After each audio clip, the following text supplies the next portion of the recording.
Good morning. A very warm welcome to one and all.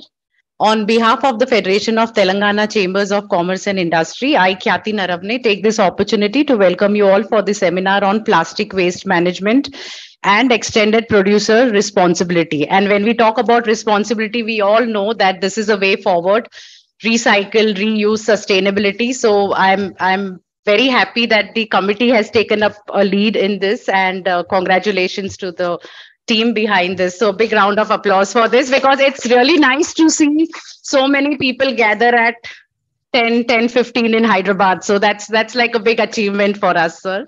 And I acknowledge the valued presence of our guest, Miss HD Varalakshmi, Mr. D Narendra, uh, Mr. Vimlesh Gupta, thank you, sir.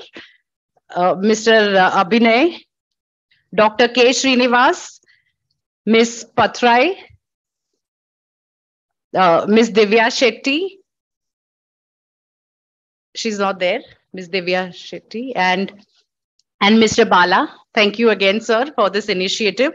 For the information of all the members and the new non-members who've joined us today, Federation organizes series of programs and activities throughout the year, which supports the whole industrial ecosystem at large. And we feel that this committee can also play a very important role, because there's no escape to anyone from this particular sustainability sector.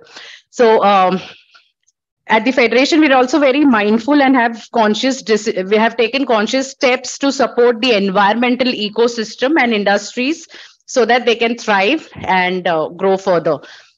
Before we start the event, we would like to show a short film about FTCCI, which will give you an overview of our activities.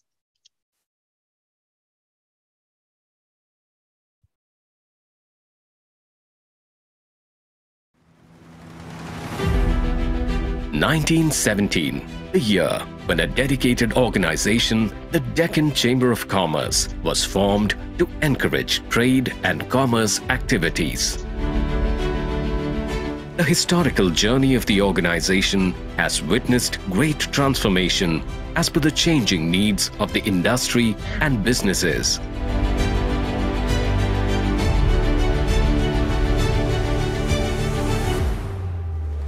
The Federation of Telangana Chambers of Commerce and Industry, FTCCI, a legacy of excellence, voice of the industry, representing interests of over 25,000 businesses of all sizes, sectors and regions, is empowering industry and trade of Telangana state. A world leader in pharma, a global hub for vaccine, home to all major MNCs, leader in IT exports, and emerging first stop of India. FTCCI advocates a pro-business environment, caters to the needs of MSMEs, budding entrepreneurs, and traders through its advisory services in taxation, market information, industry-related issues, B2B connection. The Chamber has its nominees in the state-level advisory committees to help drive business productivity. FTCCI aids in providing certificate of origin for exporters, issues visa recommendation for business travels. The Federation imparts job skills through its dedicated skills center. It has adopted 14 government ITIs to improve the employability of students. With a uniquely global perspective, the FTCCI events reach a highly engaged audience, policymakers and stakeholders aiming towards Atmanirbhar Bharat.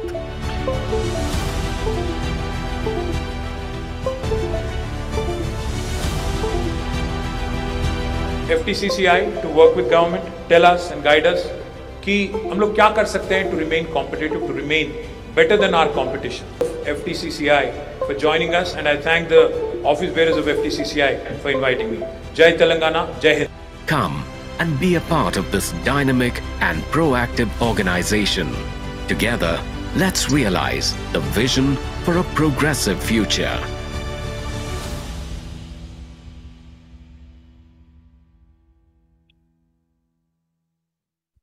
so much.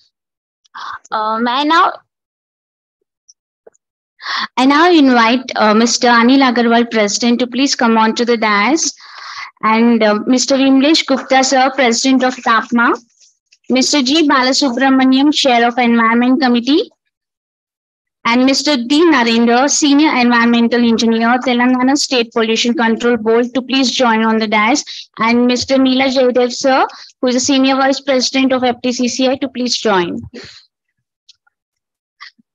And on behalf of FTCCI, I once again welcome Ms. H.D. Varalakshmi, Regional Director, for joining for online. I now invite Mr. Anil Agarwal, President of FTCCI, to please deliver the welcome address.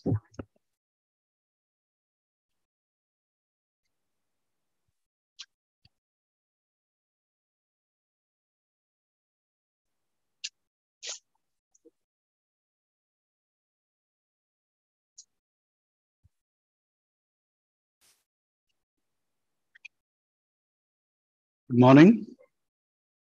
Madam Varalakshmi, Regional Director, Chennai, CPCB, she has joined virtually. Mr. D. Narendra, Senior Environmental Engineer, Telangana State Pollution Control Board. G. Balasubramaniam, Chair of our Environment Committee. Mr. Vimlesh Gupta, President, TAPMA, and Co-Chair of Environment Committee of Federation. And friends from our Shakti Group of Industries. Mrs. Khyati, our CEO, participants, ladies and gentlemen. Very good morning to all of you. On behalf of Federation, I am pleased to invite you for this seminar on plastic waste management and extended producer responsibility.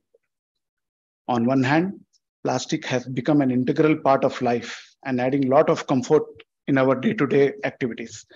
The plastic industry is creating considerable employment and economic growth too. On one hand, excessive usage of plastic, especially use and throw plastic items, are causing serious environmental hazards. For sustainable growth of the industry, we all need to plan for sustainable plastic management. Disposable of plastic has been becoming the insurmountable challenge in India, with the rapidly increasing production of disposable plastic exceeding the ability to deal with them. One statistics I would like to give. Worldwide, globally, there are plastic bottles sold, disposable plastic bottles sold per minute is 12 lakhs. And per hour, it is 7 crores 20 lakhs. And per day, it is 172 crores 80 lakhs plastic bottles are sold, disposable plastic bottles. And if you calculate per month, it is 5,184 crores. That's huge, which we are selling globally. That's a global figure, the statistics. Plastic waste management activity helps to lower the plastic pollution in the environment and protect the ecosystem.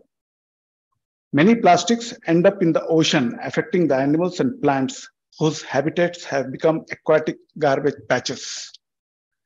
Keeping in view of the challenges and to create safer environment, the Government of India announced new Plastic Waste Management Amendment Rules 2022 on 16th February 2022, which included the modalities of extended producer responsibility. NGT also reviewed the compliance of plastic waste management rules on different occasions and imposed heavy penalties on the non-compliance of plastic waste management and extended producer responsibility rules. It is high time the industry to take a note of it and plan for the compliances of the rules for its sustainable operations. Let me give you one more example. We at Federation, we are conscious of our policies, and we voice our concern, voice of the industry, let it be plastic or any other industry, before the government. In the month of October, in the last week of October, Piyush Goyal has visited our Federation and we had an interactive meeting. On that day, our co-chair, Mr. Vimlesh Gupta, and who is the president of TAPMA also, has raised this issue of plastic waste management and extended producer responsibility. Let me tell you, on the same day, Mr. Goyal, from the stage itself, he called Central Pollution Minister and fixed an appointment with him. It was in the first week of November, if I'm not wrong. I was also supposed to go, but due to unavoidable circumstances, I could not go. And I got the feedback from Mr. Vimlesh Gupta that meeting was very fruitful and they are very proactive, and they may find some solutions for the issues and challenges. Today's seminar is organized to explain the Plastic Waste Management Amendment Rules 2022, create awareness of responsibility of the different stakeholders for effective management of plastic waste. I thank the plastic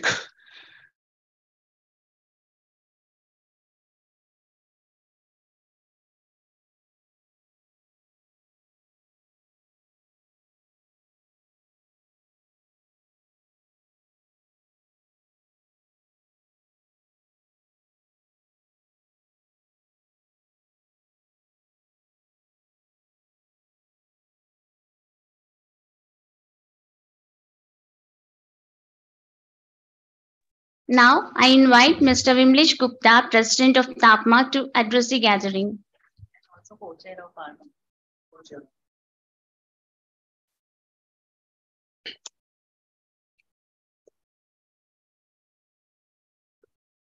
Good morning, friends.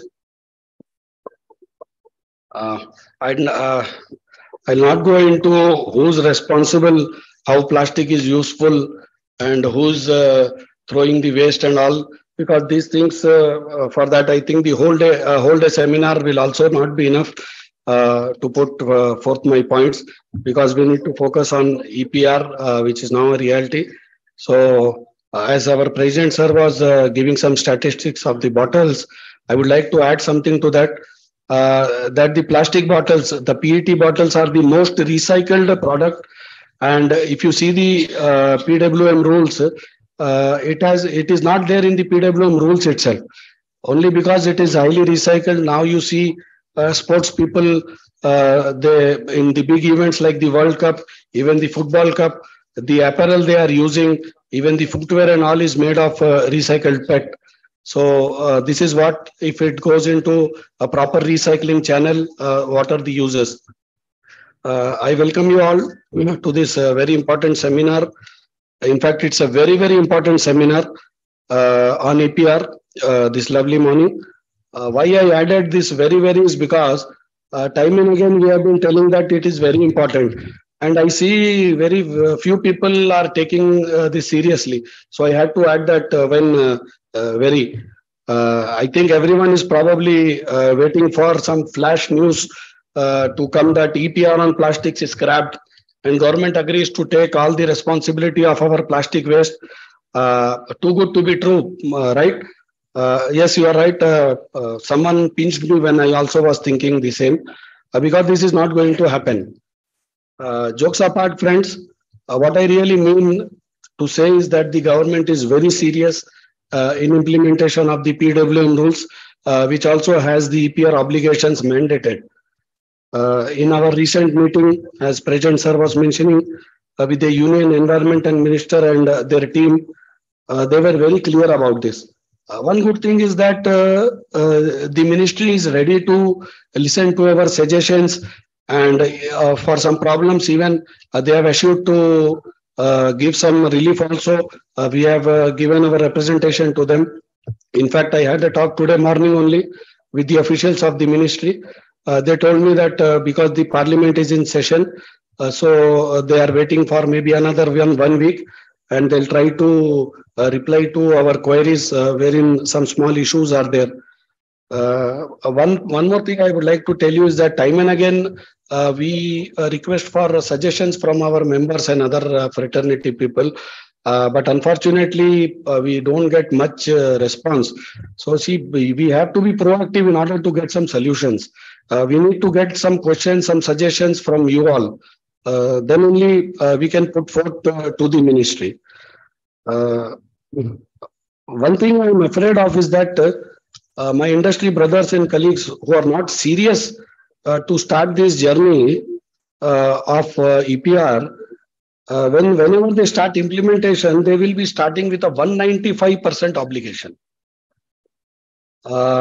This means that from April of 23, if you start your obligation, you will have a backlog of 25% of the financial year 21-22, 70% of the financial year 22-23, and 100% of the year 23-24. So, for example, if you are manufacturing 100 kgs of plastic and putting it into the market, you will have to collect back 195 kgs. I really wonder from where you will be able to do that. Of course, we will be requesting our friends of Shakti and all to help us out, but still I am doubtful how it will go about. So what I really mean to say is it is the right time. In fact, we are way behind. So we should start as soon as possible. The environmental compensation provisions are also very stringent. We have circulated to our members also. The rules are very stringent. The compensation is very stringent. And one more thing that's surprising me is that many brand owners have also not started registering. I request my friend from the pollution department, Narendra ji is here. Narendra ji is a very pro-industry person, always ready to help the industry. And generally, he doesn't come with a stick in the hand, but with an advice. Good advices, good solutions. So thank you for that, Narendra ji. Here, I would like to give a small request and suggestion to see that because you have a data of people, because see, brand owners who are under micro and small are exempted from EPR.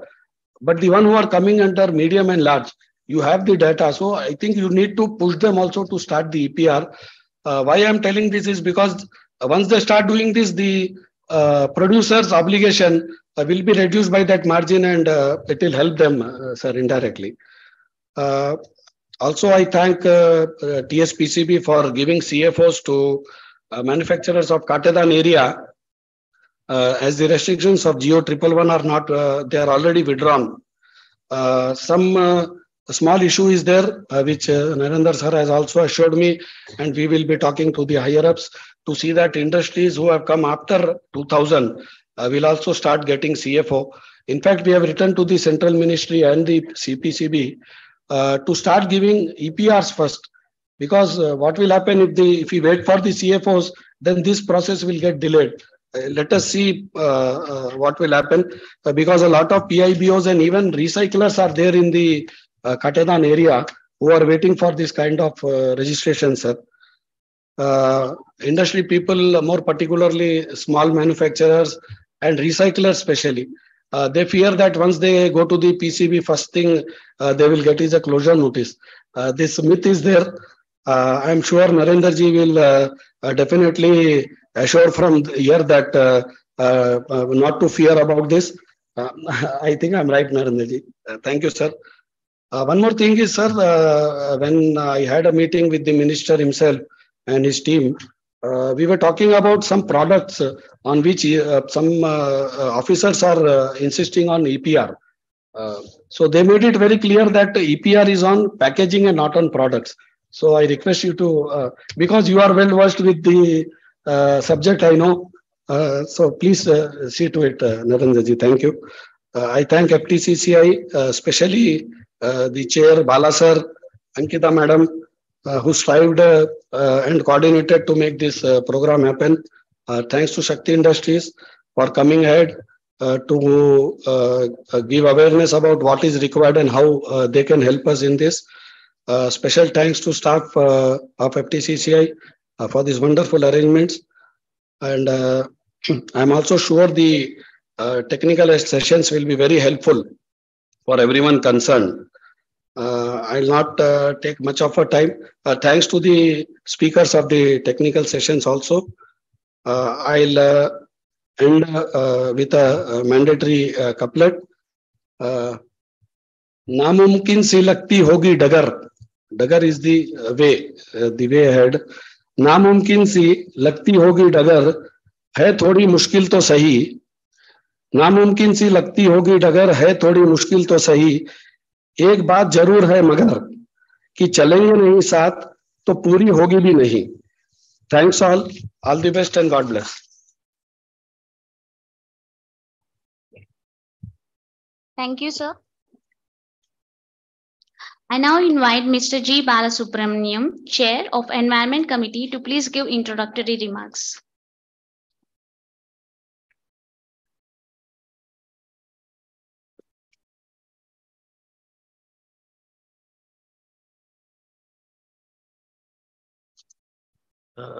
First of all, good morning to one and all. Respected dignitaries on the dais and off the dais, I thank one and all for joining today, especially by morning 9:30 itself. I would like to really appreciate the whoever came by 9:30 and also everybody. Okay. Just I would like to share few points about this program and also few thoughts. Of course, I will not take more than 5 minutes. The positive results in the form of comfort or growth can be enjoyed by the society from day one. But it will take some time, sometimes even years and decades, to understand and recognize the threat to the environment and mankind from the same development. Actually, this is the biggest bottleneck.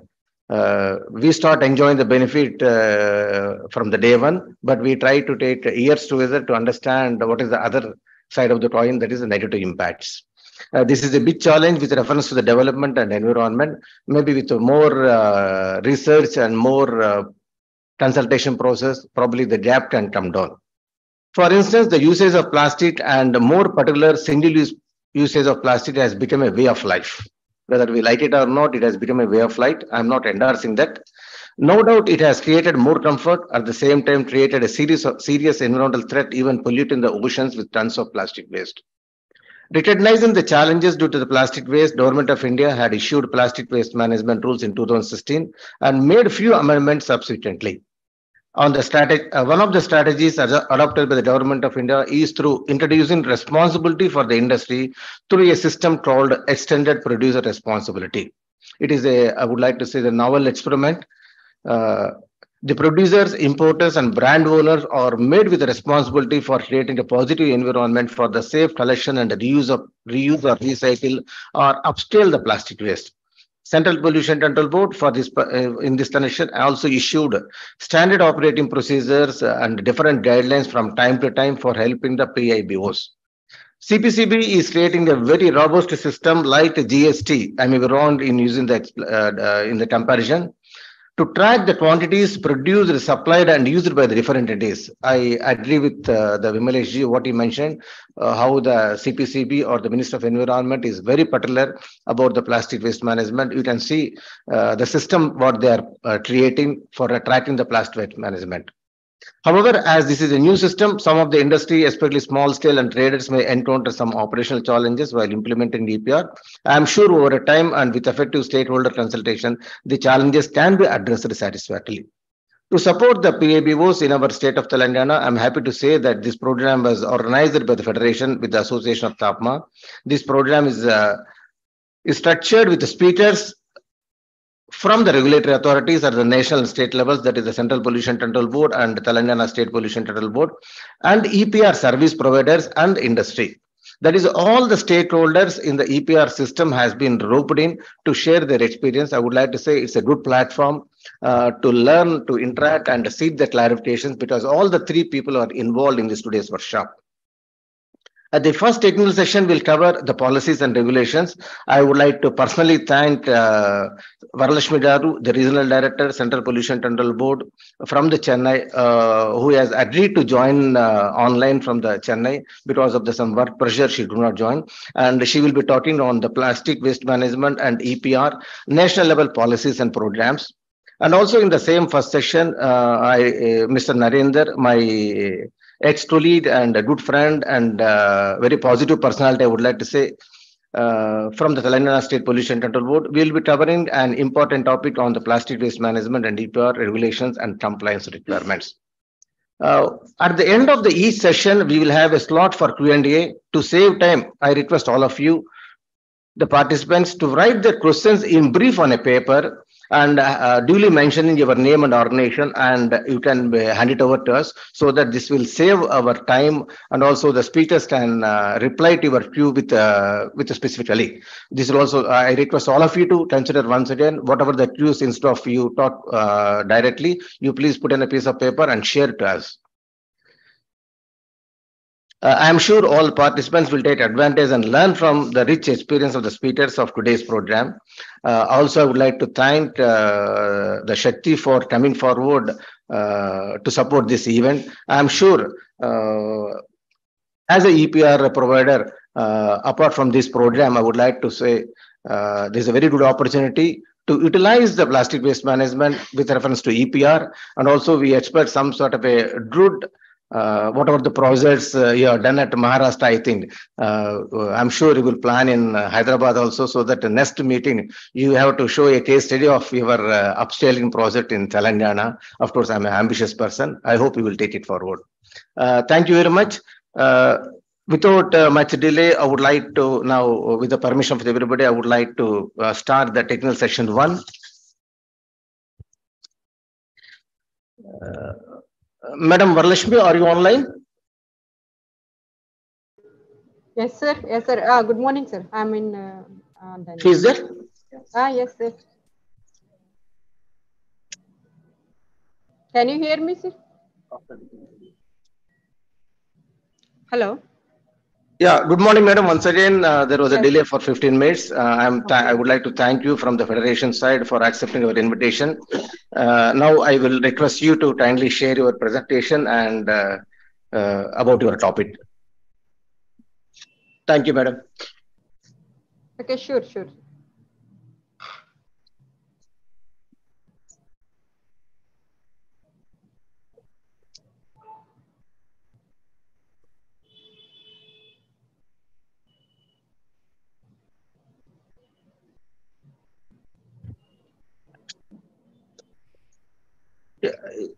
Yeah, madam, you can continue. You can start your presentation. Okay.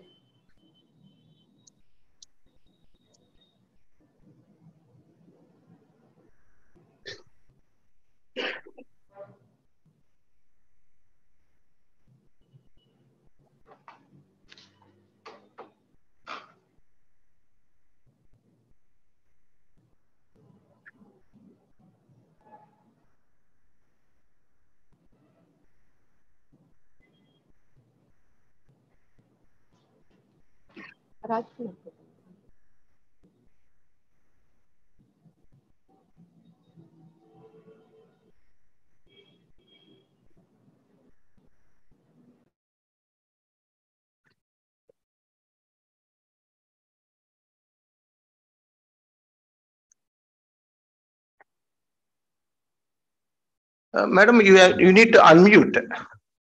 The voice is not there.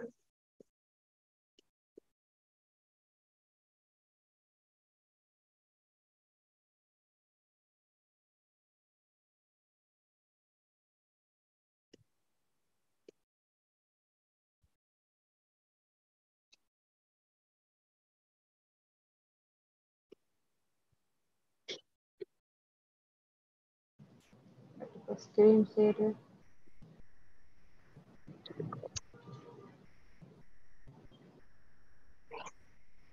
Share window. Okay. Okay. Hello. Yeah, please, madam. Go Sir, ahead. can you hear my voice? And then can you see my presentation? Absolutely okay, madam. Please go ahead. Okay, sir. Thank you. Okay. First of all, I would like to express my few words about you. So it's a really, I'm very happy to see this proactive steps towards this seminar by Federation Telangana Chambers of Commerce of Industry.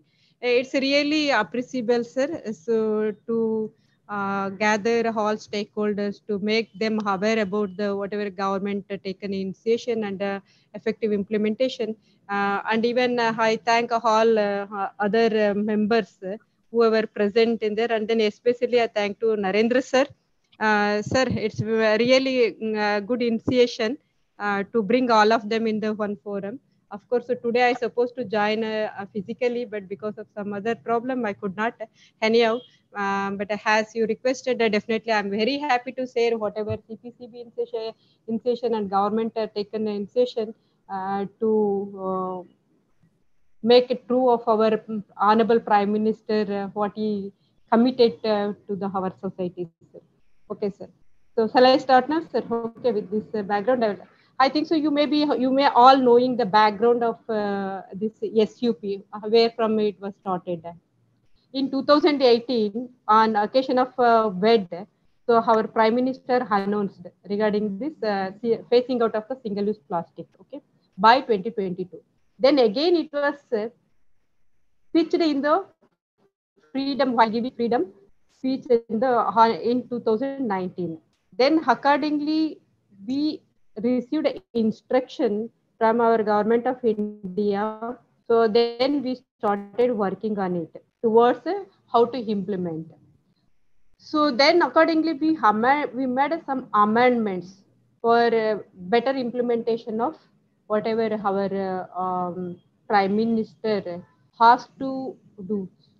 So then accordingly, we have taken amendments in the plastic waste management rule, and then we amended. So earlier SUP means only we are talking about the carry bags. So there was no commodities. So that's what now afterwards, by even this, that whatever commodities we identified, it's not only in the single side.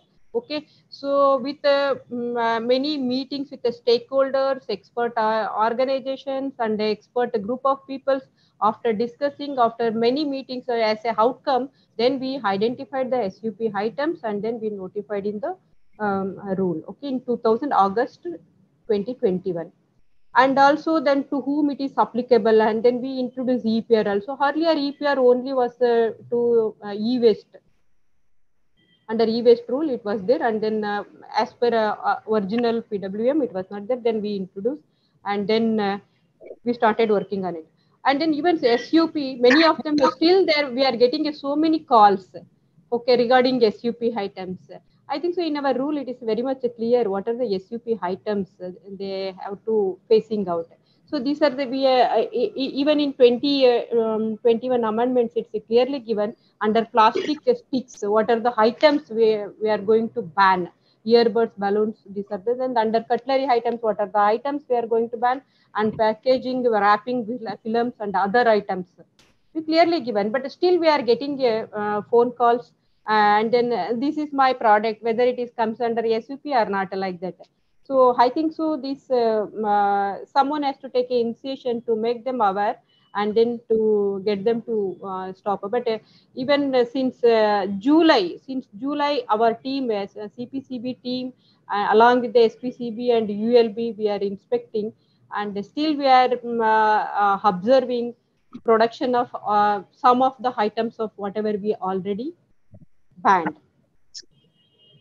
So, and even with respect to thickness also we made an amendment. Earlier it was a 50 micron, and then after September 2021 we made it compulsory that a carry bag should be should have a 75 micron, and December 31st onwards it will become a 120 micron. But still we are observing so many carry bags with less than 50 micron.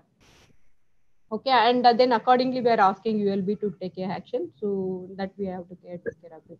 And we may also made an amendment for nano one bags 60 GSM, and even for provision of applicable of compostable plastic, that also we made amendment. These are some of the amendments made after announcement of a Prime Minister. So then this 2021, to whom it is applicable? It is applicable to every waste generator, local bodies, manufacturer, producers, plastic waste. Sorry, madam, sorry, madam. Sir. Hello. Hello. I'm sorry for interruption. The slides are not moving, madam. Oh, slides are not moving. Yeah. The still is the first slide only. Oh. Is it okay? Once again, I think so. Stop sharing again. I have to share. Yeah, please, sure. Okay. Yeah, actually, because of rain, sir, some network issue also there. Okay. No issue.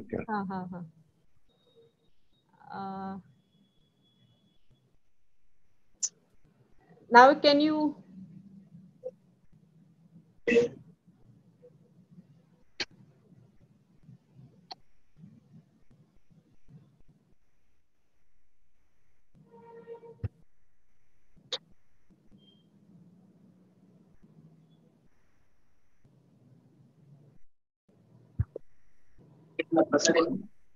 So now it's okay?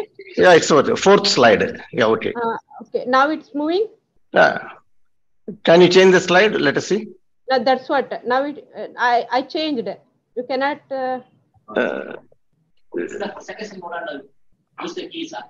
Sir, it's this is fourth slide. Now only you can see fourth slide.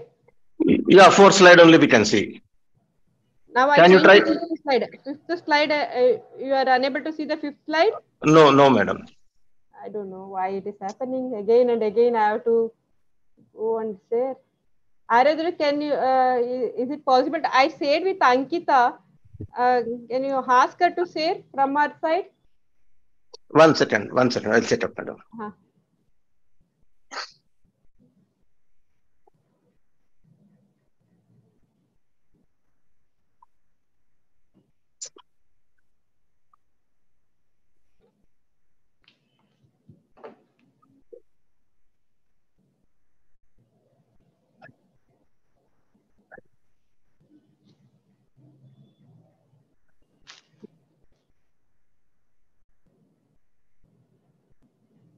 కొంచెం రాజ్ కుమార్ కూర్చోమని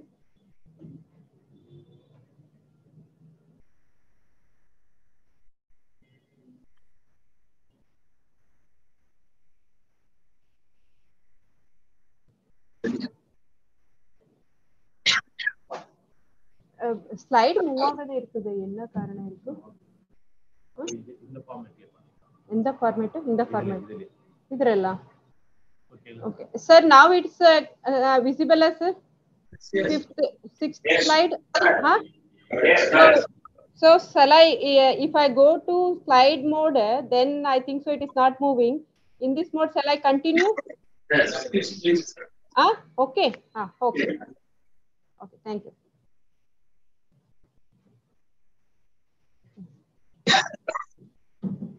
okay sir. So actually I was talking about the amendments made after announcement of Prime Minister. These are some of the amendments I've already explained to you. So now I am in the sixth slide, and then even we made a amendment regarding the applicability also. And then we in the rule 4 again we are made a amendment. This rule is not applicable for export oriented units and units in special SEZ.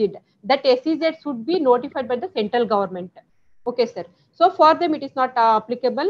And then and even in our amendments in the rule we made a role and responsibility of all entities defined in the and not only this even in our website very much available sir, but still we are getting so many phone calls regarding SOPs also. I will tell you that where they will get all the SOPs also. Okay sir.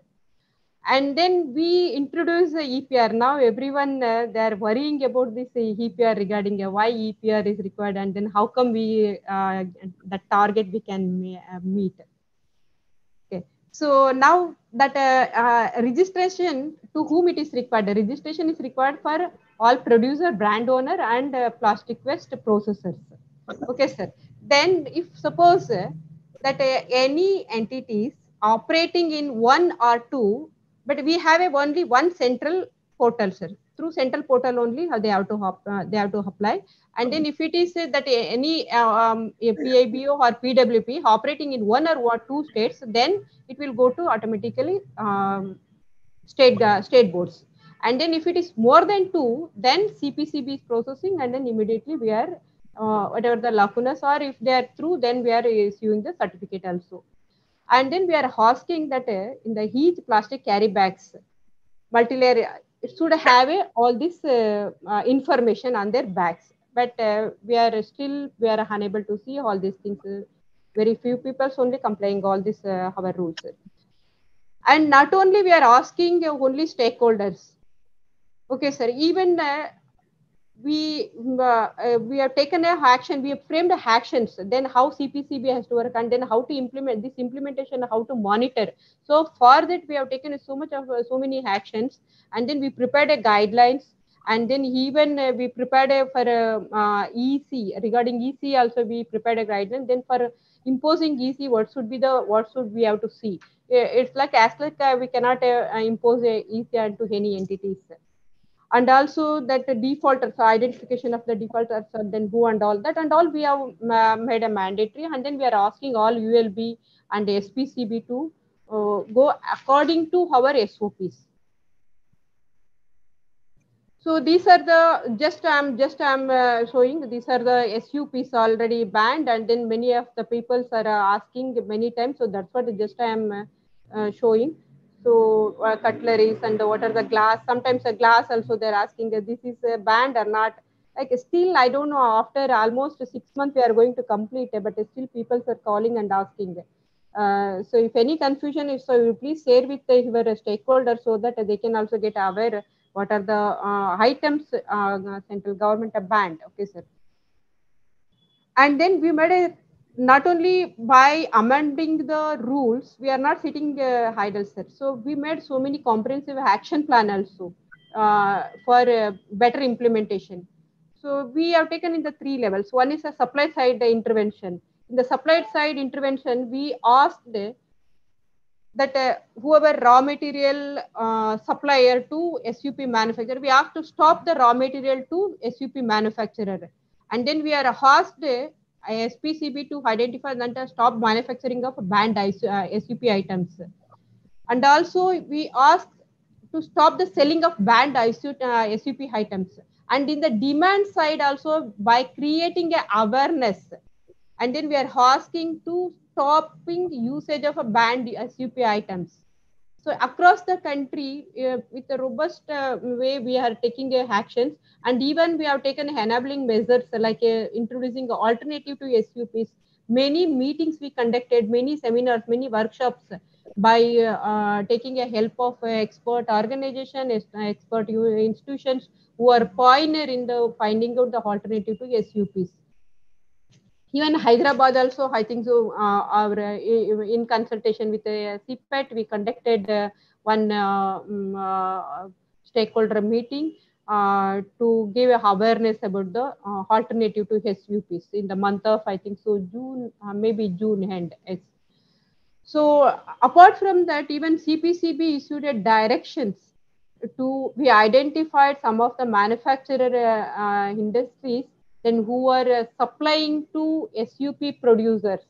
So for them, we issued a direction, and we issued a direction to all SPCBs, PCCs, and we issued a direction to SUP users also, and the e-commerce company across the country. We asked, and then we had a meeting with, we convened a meeting with all e-commerce companies, and then we asked to stop sale and usage of SUPs. And also, not only this one, sir, we issued a letter to custom authorities also. That's what now, oftenly we are getting a phone call from custom authorities also. So these are the things we received, madam, this, whether it is coming under SUP or then we can, how to go ahead like that. Even from the stakeholders also, we are getting a phone calls. Because I don't know, still they are not much clear about which are the SUP items. This even custom, because of this letter, they are also getting confusion. And we are time to time we are making a clarification to them. Okay, and then we uploaded all the SOPs and all related information in our website. All informations are very much available in our CPCB websites. So even we have taken a comprehensive action plan like a enable measure, promotion of alternative to SUP. I already said, sir, so many meetings we conducted across, I think so around 15 meetings we conducted across the country, sir, by organizing regional wise, that CPET, wherever CPET is there. And then we asked in consultation with the SPCB and the CPET, we organized many meetings to make the awareness about SUP items, and then how to identify the alternative to SUP items, and then compostable plastics. And many of them had a doubt in even that biodegradable. There was a confusion between the biodegradable and the compostable. We made it clear, but still, with respect to biodegradable, so still it is under process, and we have not proper guidelines, and it is not formulated. And then that's what we are asking whoever receive calling and asking, this is the material biodegradable, shall I go for a manufacturer? Then we are asking, no, right now we don't have any guidelines, so you cannot. Only we are allowing only compostable plastics. we are not allowing any biodegradable plastic as of now, sir.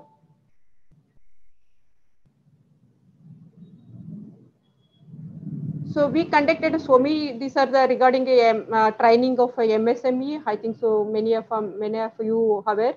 So and then online portals. These are the online portals available with CPCB websites. So even for monitoring module, we have a monitoring module. This monitoring module for only SPCB, PCCs and ULBs and CPCBs, sir. Then we are regularly through this module, we are monitoring.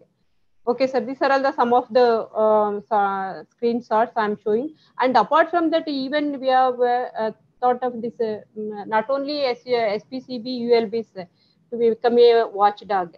Then we empower citizens to act as a watchdog to curb a plastic menace.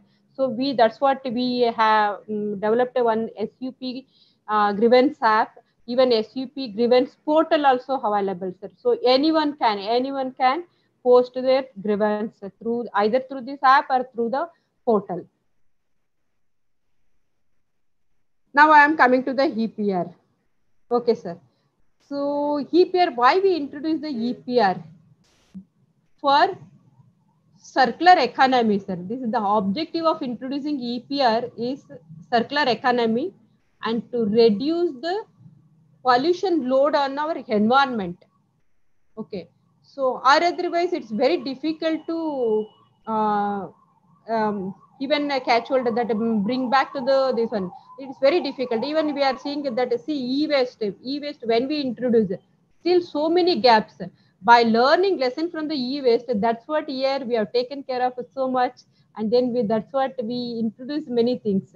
And even for EPR, that's what one of our speaker was telling about the EPR. It's not clear, and then for other products also like that. Sir, we in our website and even our SUP, we clearly given which are the items manufacturers or PIBOs or PWPs are required EPR.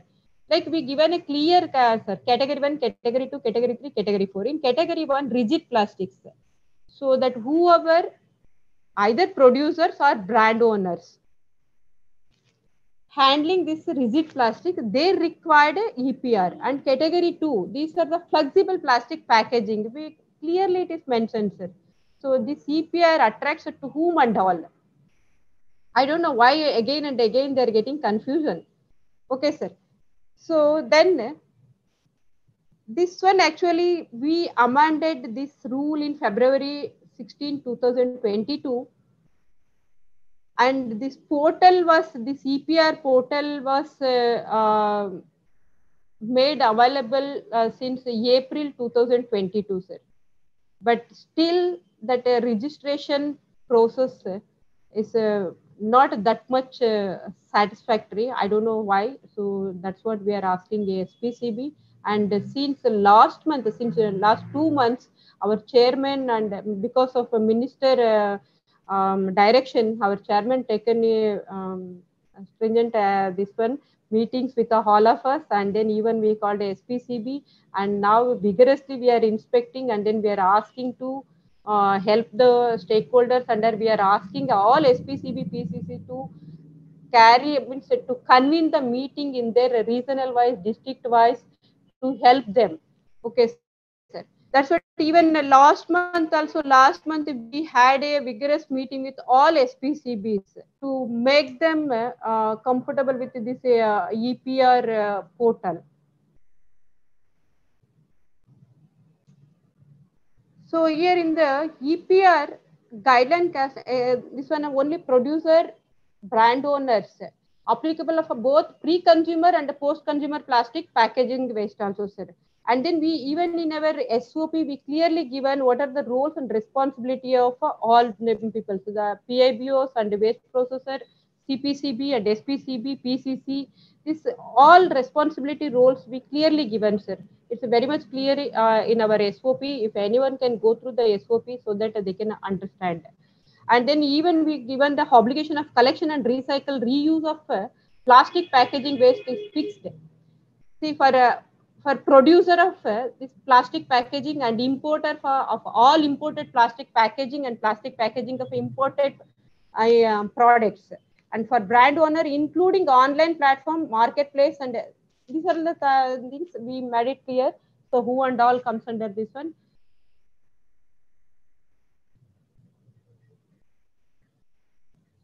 So even for that target, regarding target also, it's very much clear for producer how to calculate the Q, for importer, because this target is based on that percentage of this Q only. So first they have to arrive this Q. How to arrive this Q also we clearly given in our SOP. For producer how to calculate, how to for importer how to calculate that quantity, and then brand owner how to calculate. Then accordingly where this percentage will be fixed. So for all this one, 21, 22, 25%, 22, 23, 70%, 24 onwards, 100%, sir. So obligations under EPR, what are the obligations? So these are the mandated targets, sir, for reuse of resid pack.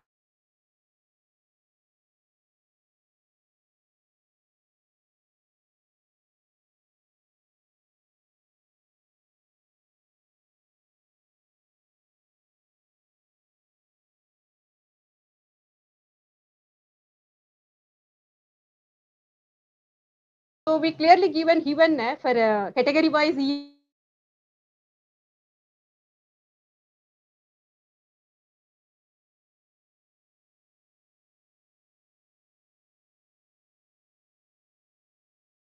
and 80%, and remaining through end of life they have to meet. And then for recycled plastic content, for recycled plastic content in the production, so 30% they have to 24, 25 onwards, so 30%, and 40%, 50%, and then 27 and 28 onwards, this would be 60%, and remaining through head users. And like for a brand owners also, we made it clear. These are the targets we given. So these are will be applicable after 24, 25. But this table, don't get confused with this one. This one is the EPR targets. Okay, sir. 100, 23, 24 onwards, 100%. And then obligation, this obligation will be effect from the 24, 25.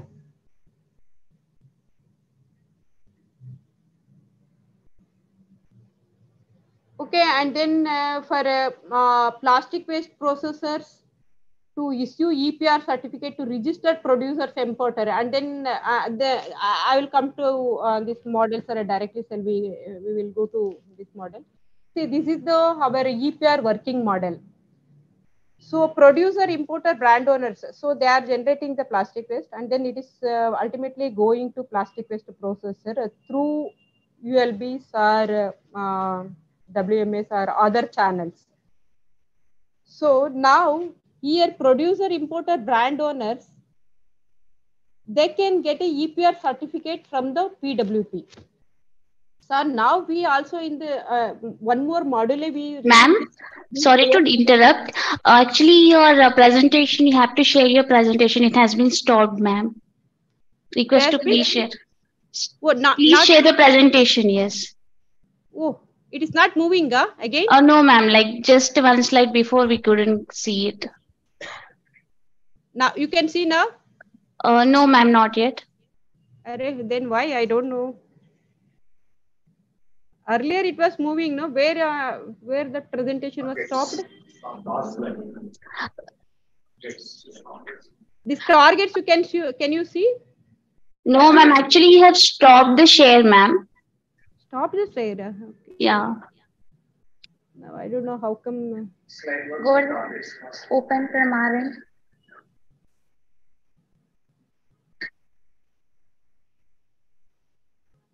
Now you can see? Yeah, ma'am, it is okay now. Please go ahead, ma'am. Okay. This you have seen, this quantity, how to calculate the targeted quantity, eligible quantity. You have seen? Yes, ma'am, it is visible, ma'am. You can please go ahead. No, okay. And then obligation you have seen, no? That obligation that for reuse of rigid package, recycled plastics, when onwards that I have shown. And then targets category wise, year wise, EPR target recycle and reuse of that for PIBO. So what is the target, and then when it will come into force? 24-25 onwards for PIBO for recycling of the plastic, 50%, consequent years 60, 70, 80, and remaining has to be met through end of life. And then in this similarly for recycled plastic contents, 24-25 onwards, it's like a 30%, 40%, 50, 60, 27-28 onwards, it's through remaining is a end of life. For brand owners also, reuse of package less than 4.9 kg liters. So 24-25 onwards, it's like a 10%. 10% of that one they have to reuse, and subsequently 15, 20, and 25%.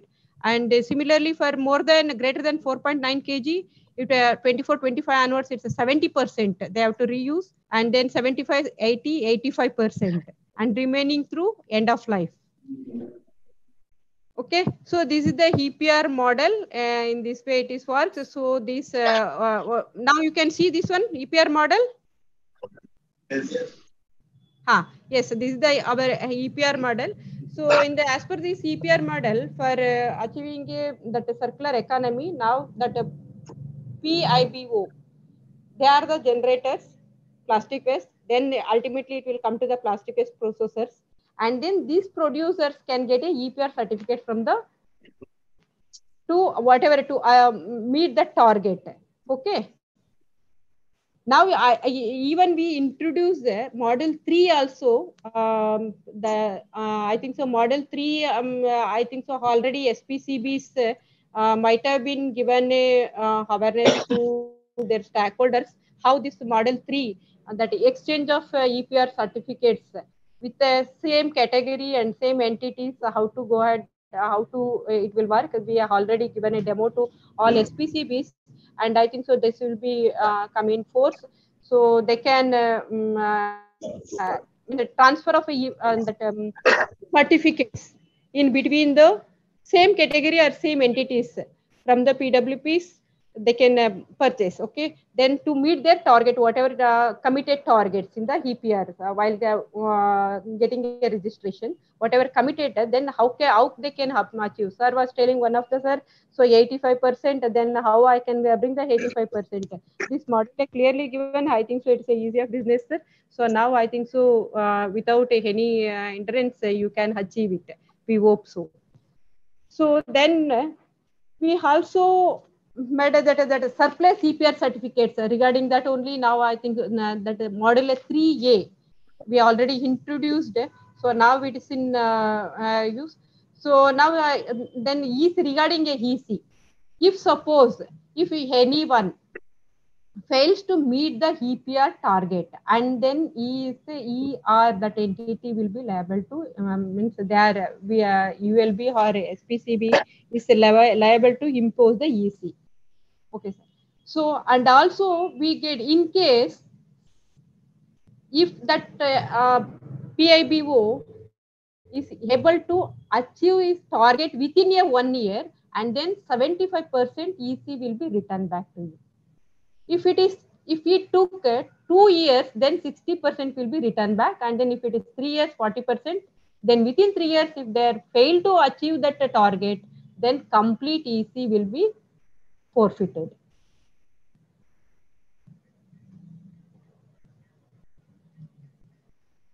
So this is the EPR portal, our EPR portal. So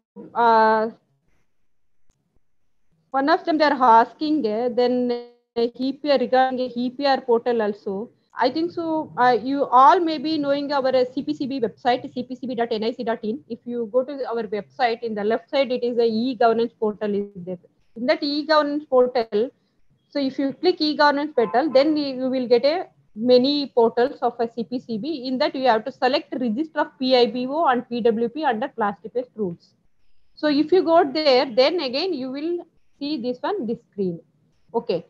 So for registration, and then if you register, and then you will get a credentials, so then accordingly, then you can start filling the application form.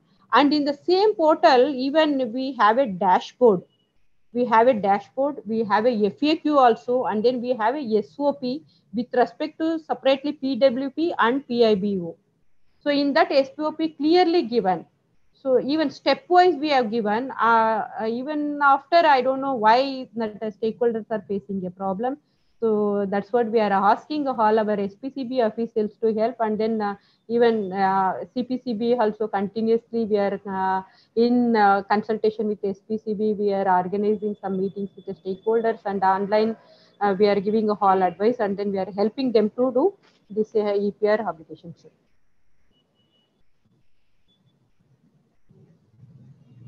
Okay, so I think so you asked some regarding EC also. Just I will share that EC in this EC is not there. Just how we have calculated, how we have arrived. So you are telling us that so much of no, even we are given a very liberal type of EC calculation only. So just I will show you how we have calculated EC.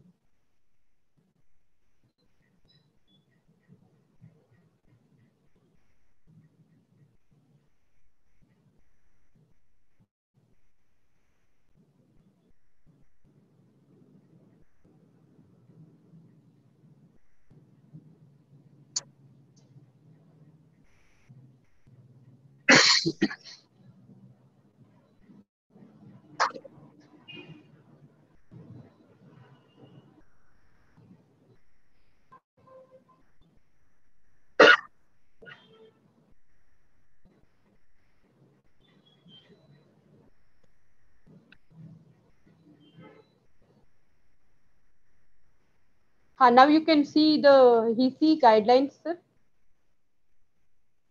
Can you see EC guideline? Yes, please. Yes. So actually, how this genesis happened? No, this EC guideline. One order was there, sir, in OA number 247 2017. So NGT asked NGT asked CPCB to frame the EC guideline. Then accordingly, we constituted a committee, and then we framed the EC, and that the guidelines are now very much available in our website also. We circulated to all our SPCB and ULBs also. Okay, and same thing was notified also. So this is the approach we followed to calculate that EC. One is we considered 4 components here. So first one is collection and transportation of a plastic waste. So what is the cost incurred for collection and transportation of the plastic waste? This information actually we obtained from the ULBs and different stakeholders. So we got it, it's like a rupees 2,000 per ton of waste. And the second component was a setting up of material recovery facility. So the average cost of a setting up of material recovery plant is under 100 TPD, it's like a 7 crore. So for per ton, it will like 7 lakhs.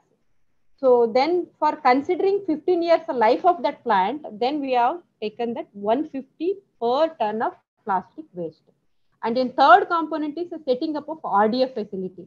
So similarly for setting up of RDF, this is the cost 12.5 crore. And then by taking a life of that plant, and we arrived 270 per ton of plastic waste. And fourth component was, now you can see, hello? Can you see my? Yes. Fourth component was O&M cost of RDF facility. So here we have taken 1,200 rupees per ton of transportation and transportation cost of 300 rupees. So based on the above assessment, cost incurred was around 4,000 rupees per ton. Okay. Then as per the PWM rule, it enters the responsibility of development and setting up of infrastructure of segregation, collection, storage, transportation, processing and disposal of plastic waste on the local body as well as producer and brand owners. So the cost incurred on PWMs will be distributed equally. We distributed equally 2,000 per ton of plastic waste on local bodies and 2,000 per ton of plastic waste on producers. Then that 2,000 to act as a deterrent ECF 2.5 times we have taken. So we arrived 5,000 per ton of plastic waste. Okay. So in this way we arrived this 5,000 per ton of plastic waste. So now you can see for EC assessment and panel action for carry bags. So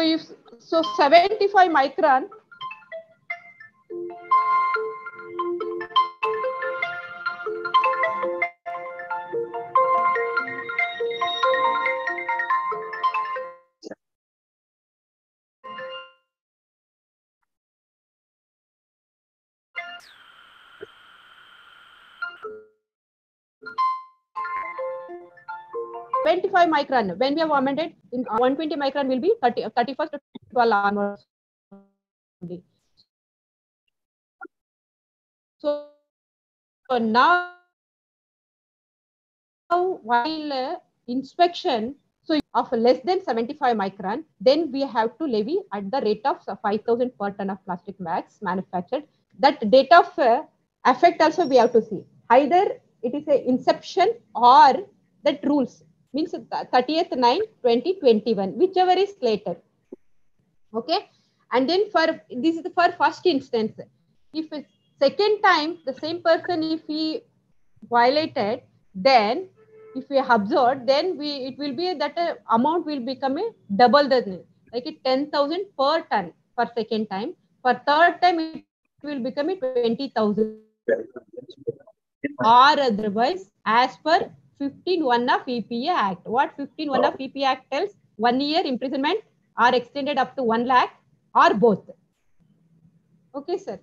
So this is the EC assessment for carry bags. In the similarly for all we given, sir, for EC assessment for even plastic sheets. If suppose if any plastic for as per our this one plastic sheet should be 50 micron. If you observe less than 50 micron, then for them also in the same rate. Okay, but effect from the date of amendment, when we have amended that from that date only, or is the inception of the unit, whichever is later we have to take same for everyone. It is like that only, sir. And so I think so our all guidelines are available. So just I am showing how for each entities, like for tobacco, for this one, even carry bags, and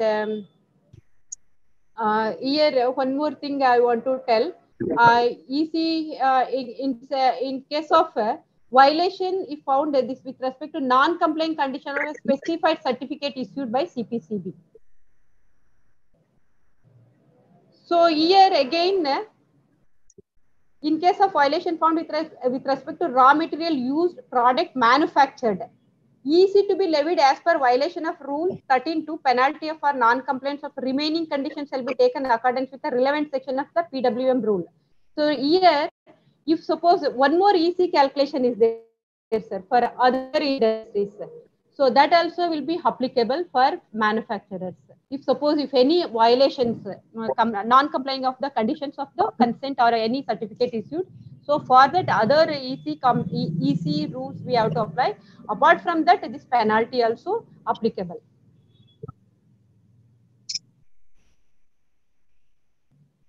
For a single-use SUP, if suppose producer involved a production of prohibited SUPs, so for them again 5,000 per ton of plastic SUP items produced.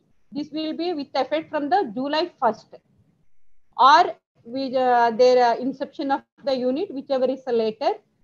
For first one 5,000, second time it will become a 10,000. For third time it's a 20,000.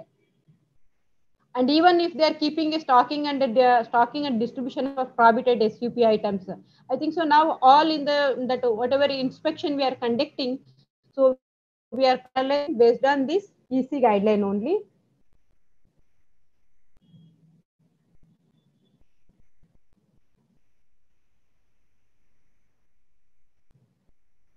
So similarly for biodegradable plastic also, but biodegradable actually not in force, but only compostable. If suppose compostable plastics, so if they are not complying with the conditions, then again that EC is separate and then penalty is separate, sir.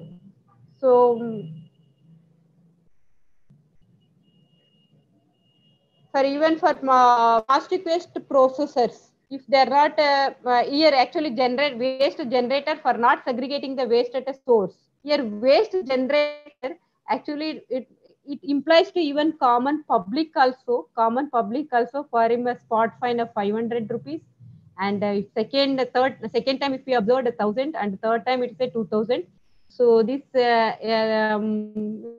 be given empowered to ULBs. So ULBs are empowered to put a spot fine on even common publics, and then for institutional waste generator also, like for a spot fine it's a 5,000, and the second violation 10,000, and multiple means the third time violation if we observe 20,000 rupees.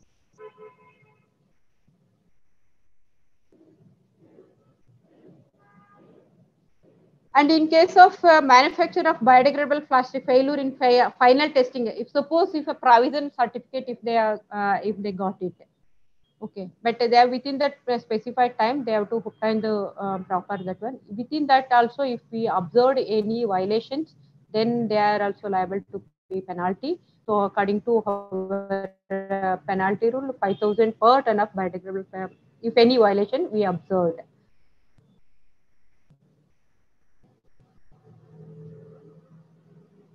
And for EPR violations, if any manufacturer operating without registration under EPR, then actually first one is we are asking SPCB to close the unit, and then EC to be levied at the rate of 2,500 per ton of plastic raw material manufactured from the without registration from the date of inception of the unit or date of notification. This date of notification, this amendment, I think February 2022. That date we have to consider, sir, for EPR violations.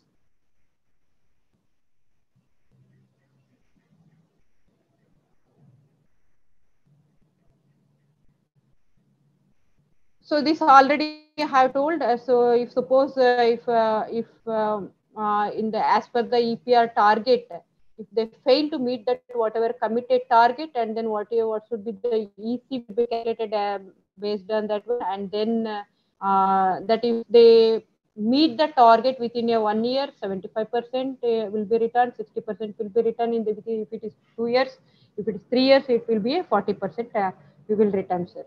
So I think so. This may be enough for you.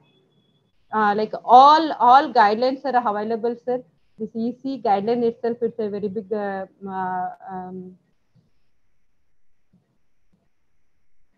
So many pages are there. Just for example, I am showing to you. I think so. Have exceeded my allotted time. Okay. So this, if you want, I can share all these slides. So whichever apply to you that you can refer.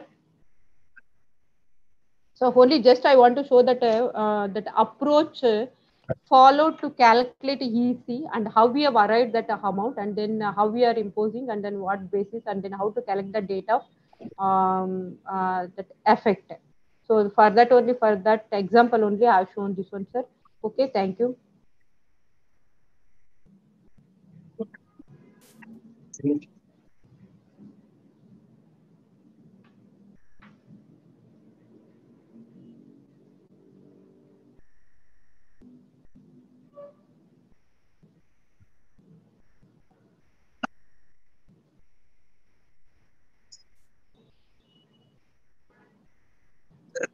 Thank you, madam, for your good speech, and Varalakshmi Garu, to our members.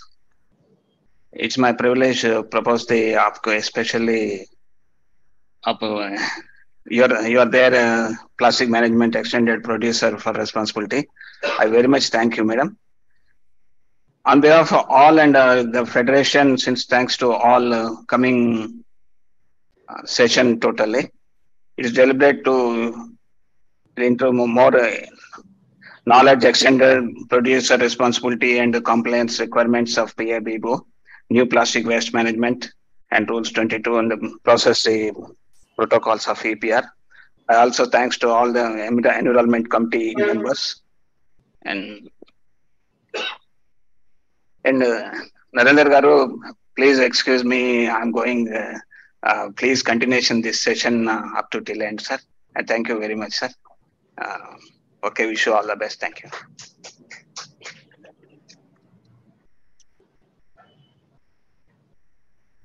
Thank you, sir. May I now invite Mr. D. Narendra, Senior Environmental Engineer, Telangana State Pollution Control Board, to give presentation on plastic waste management, EPR, regulations and compliance requirements.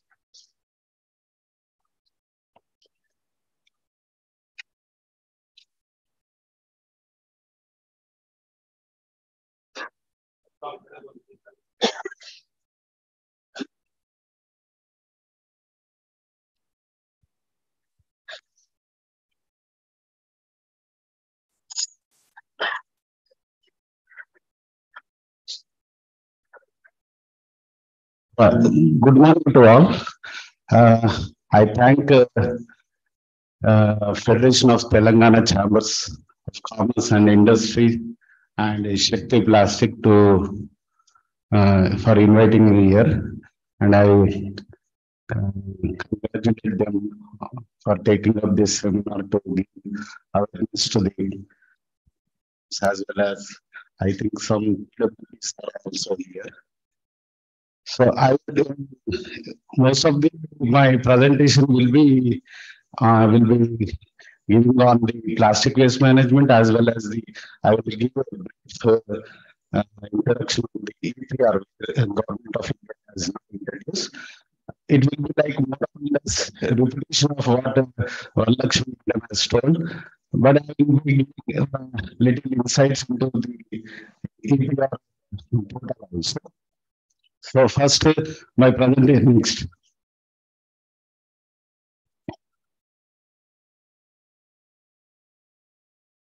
Ikkada present.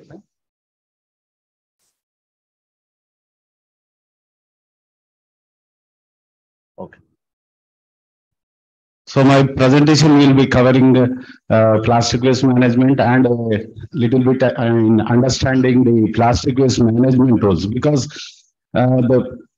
most of the persons are getting the confusion between the plastic waste management rules and EPR. See, the government of India has given in 2016 the new plastic waste management rules. Subsequent, there were a lot of amendments. And in 2021, August, there was a very brief amendment giving the single-use definition, and certain single-use plastic items were bad. But most of the people are thinking that whole plastic is bad. They are thinking, sir, this plastic is bad, why you are allowing? Or even the producers who are producing some plastics are not aware of which plastics are banned and which plastic items are now allowed to produce. And just I will be giving on that brief also, and further I will be giving on the extended producer responsibility, what the PIBOs and PWBs has to be taken up. Generally, you know, plastics are made of two types. They are thermoplastics, thermoset plastics.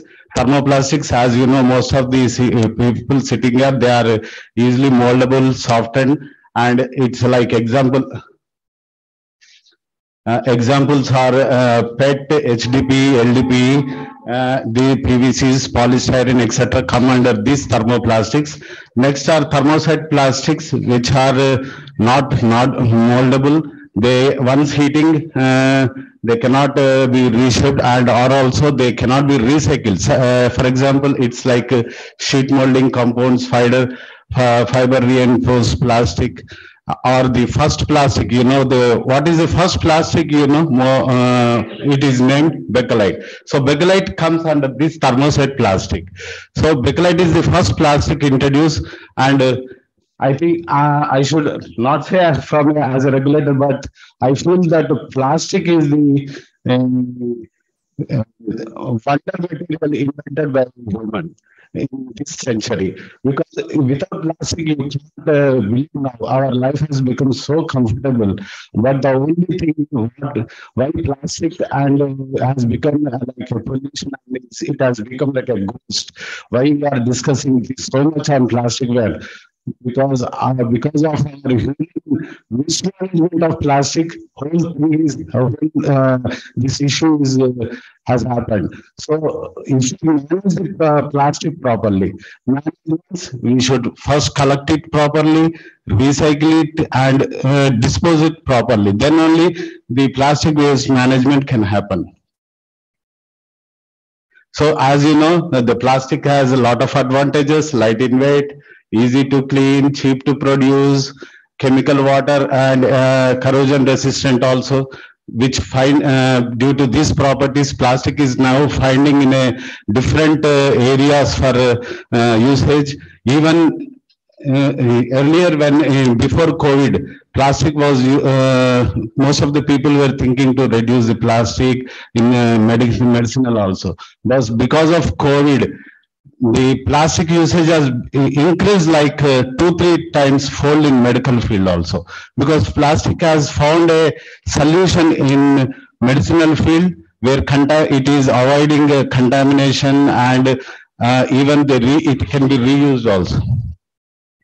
So as you know, plastic scenario in India, we generate 62 tons of municipal waste is generated annually in India. Out of this, plastic waste is 9.25 million tons, which accounts to almost 26,000 tons per day of plastic waste. But in this 26 tons, thermoplastic, as I said, it is a recyclable. So it is comprising of 94%, which can be reused. And 6% of plastic is a thermoset plastic, which cannot be recycled. And it can go into as a disposal, like waste to energy, it can be going. So out of these 26,000 tons, almost approximately 15,500 tons per day of plastic is collected.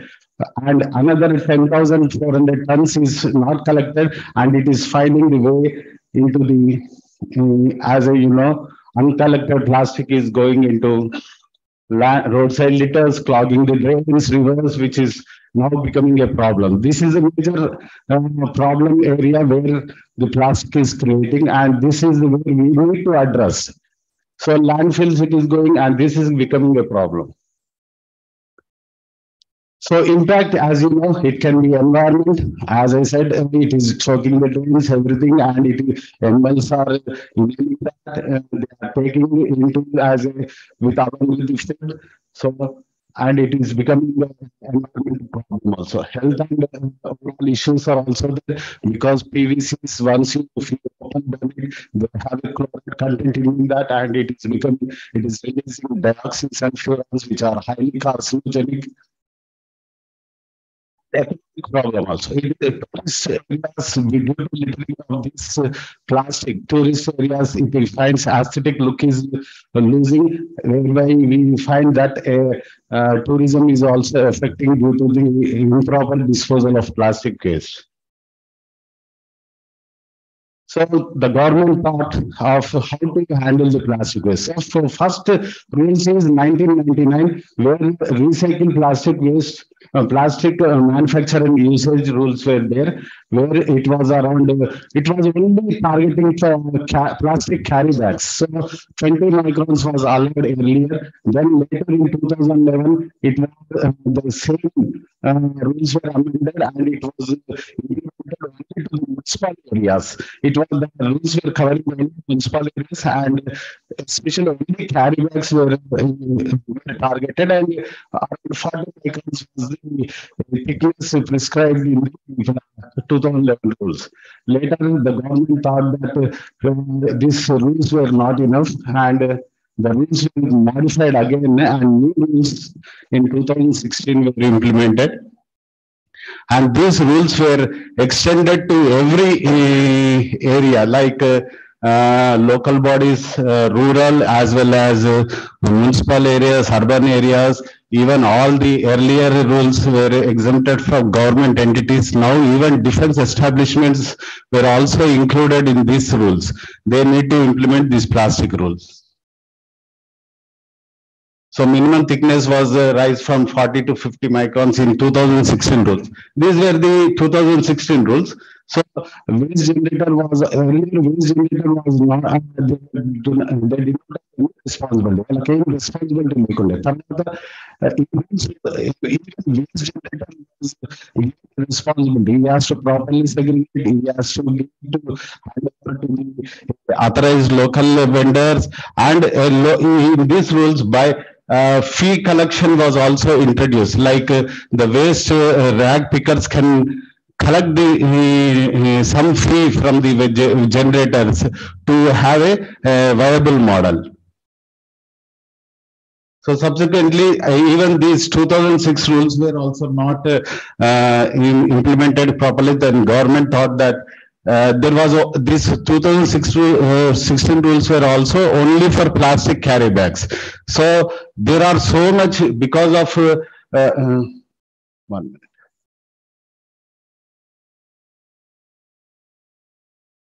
So these 2016 rules were only for carry bags, and it was not included, like commodities were not included. So because of the advancement in packaging industry, not as per estimate, plastic, around 40% of plastic is used in packaging industry. So there the waste is generated in a different form, not only carry bags but in a different form. So government thought that there is a need to amend even the 2016 rules where they can introduce even the carry bags. Along with that, commodities can also be included, and they give a definition of, first time these rules gave definition of single-use plastic. So single-use plastic.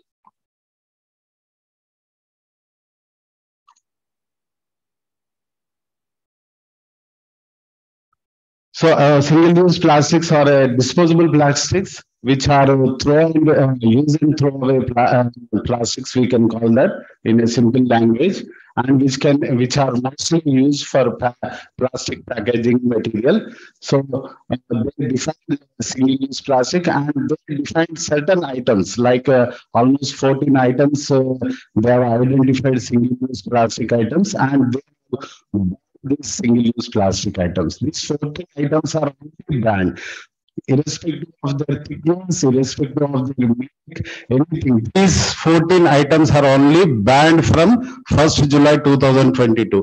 Other commodities like plastic carry bags are also allowed with a condition of thickness they have prescribed, and carry bags more than 120 microns are now only allowed. Less than that are banned. Every compostable plastic carry bags, irrespective of thickness, they are allowed now. In non-woven plastic carry bags also. Earlier, there was no mention of thickness of non-woven carry bags, but now that is also introduced. Less than 60 GSM is now not permitted. So these are the plastic items, single-use plastic items which are banned. Other than this, no item is banned. And even if it is a single use also, it is not banned. And now it is covered under EPR. So the general public should be aware that this ban is separate and EPR is separate. So EPR is for the plastic material, plastic packaging material, which is allowed by the government. So you need to implement the EPR, extended producer responsibility, that has to be implemented for the permitted products. So this is the overall plastic waste management in Telangana. So as per our estimate, we are generating around 1,082 tons per day of plastic waste. In this, we are generating, as on this figure is as on September, we are almost recycling 125 tons per day, and around 130 TPD is going to plants.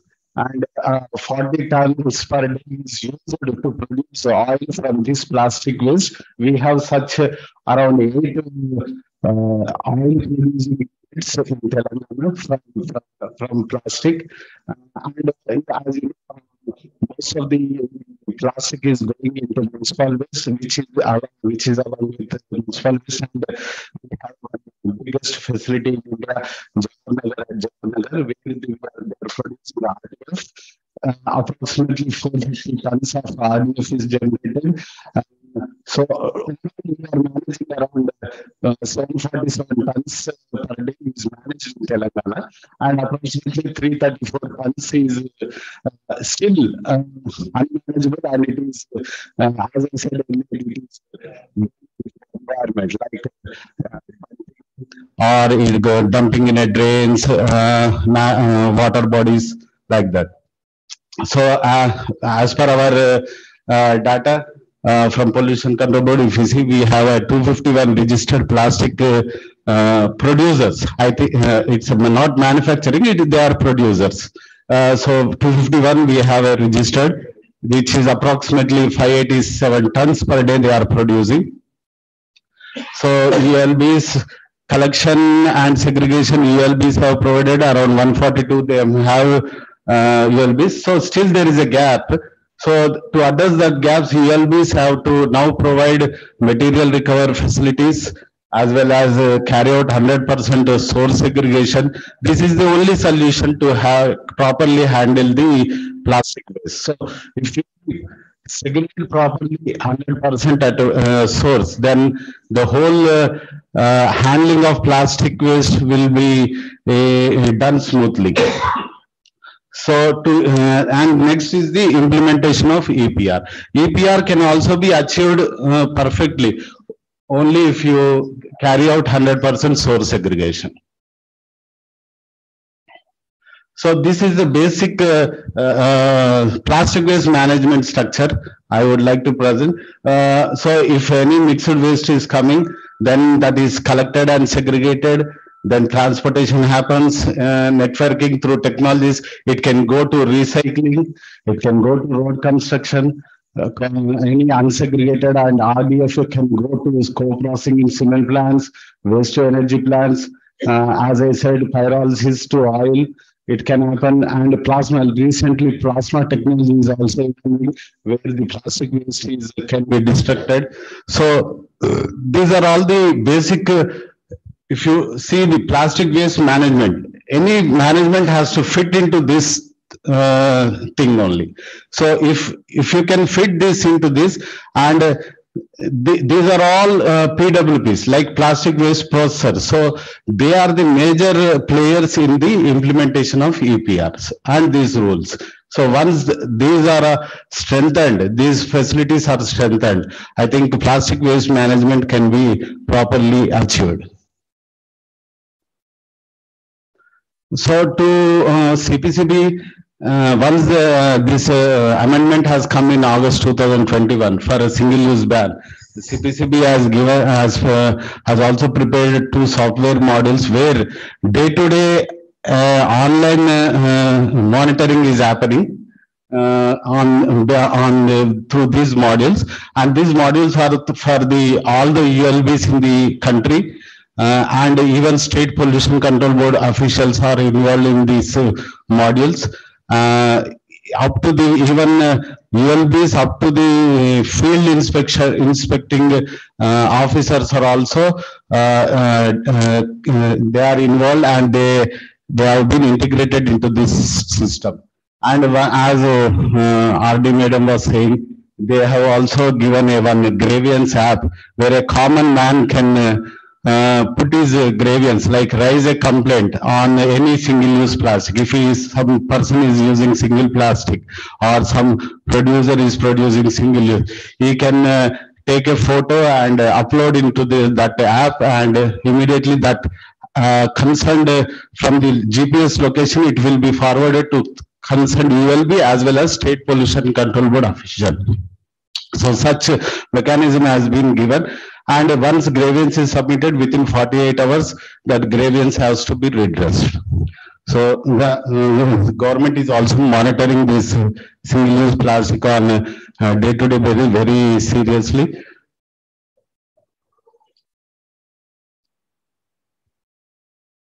So if next is this is the second part. There is a single-use plastic ban is one part and monitoring is one part. Now to implement the plastic waste management itself. So government thought that it can happen only by involving all the stakeholders. So then the government has given guidelines in February 2022 on the extended producer responsibility. So it is the producers are made responsible in this extended producer responsibility.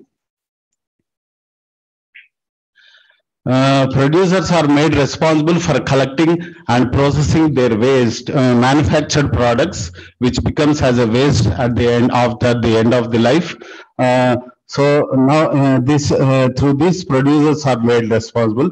So it is the EPR is nothing but it is a strategy to place a shared responsibility on the end of for the end of life product management, as I said. So this EPR makes mandatory for companies to collect back and recycle their plastic packaging. So to collect back and recycle plastic waste, producer cannot do. So there he can involve for collection, he can involve a waste management agency, or he can have a tie-up with the municipality or local authorities.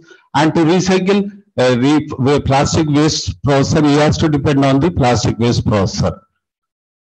So these three stakeholders are very important in implementing the extended producer responsibility. So the EPR allows the cost of treatment and disposal to be incorporated into the total cost of the product produced by the producer. So now producers can integrate this cost into their product, and ultimately they can pass on to the customer. So that for implementing this, everything it is a cost is involved. So by placing responsibility on producer, it leads to a better product design in order to save the cost. So companies can, as I said, companies can fulfill their EPR target either by themselves or hire a third party organizations like we call it earlier we used to call as a PRO, now we are calling as a waste management agency thing, or they can directly contact the municipal local authorities who have the collection and segregation facilities. So as I said, ministry has given certain guidelines on EPR in February 2022 by way of 4th amendment to the 2016 rules.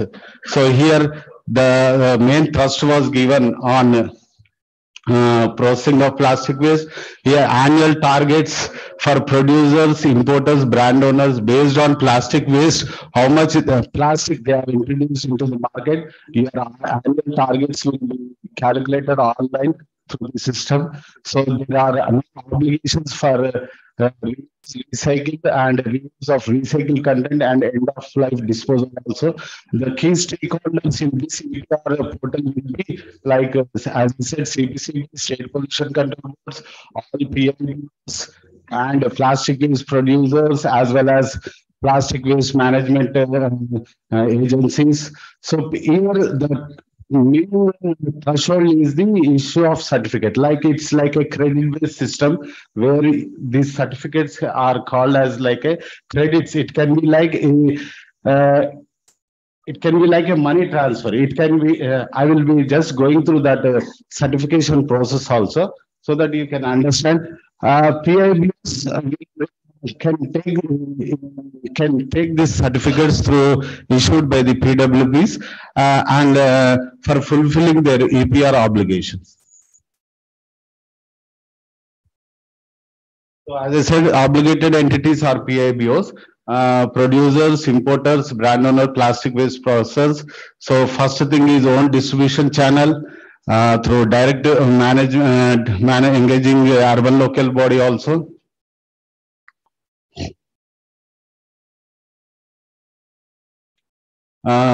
And next is option 3, engaging a waste management agency, which in turn will be having a tie-up with the local body. So the category 1 types of plastic waste which are covered under this EPR is the category 1 rigid plastic waste. Like examples also we learn any container. The PET bottles are covered under rigid plastic packaging. So any packaging which is used to store a product in a rigid form, then that product, that packaging is called as a rigid packaging. It can be like bottles, containers, or packets, stiff, rigid packets. These all comes under rigid packaging. Next, rigid flexible packaging.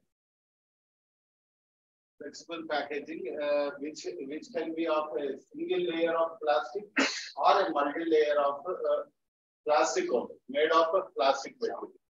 So it can be like rolls.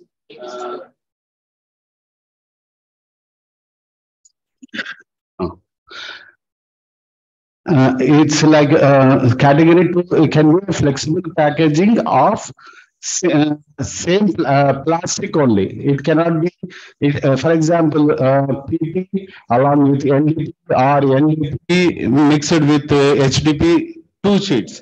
So that comes under a category 2.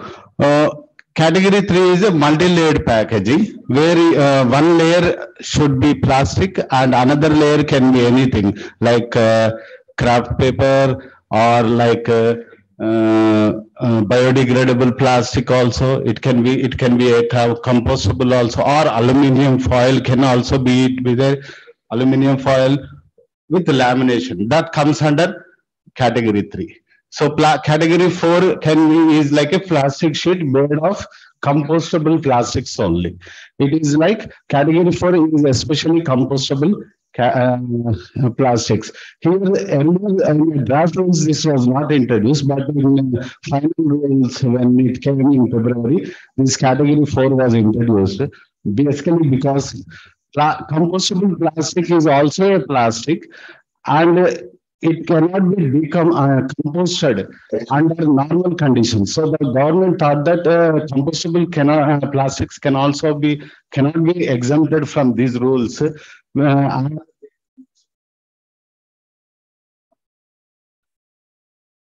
not easily compostable under normal atmospheric conditions. It has to be compostable under a industrial, like industrial conditions with specific temperatures, specific climate has to be created for composting that.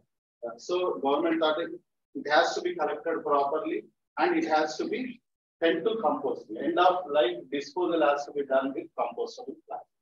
So that's why it has introduced under category.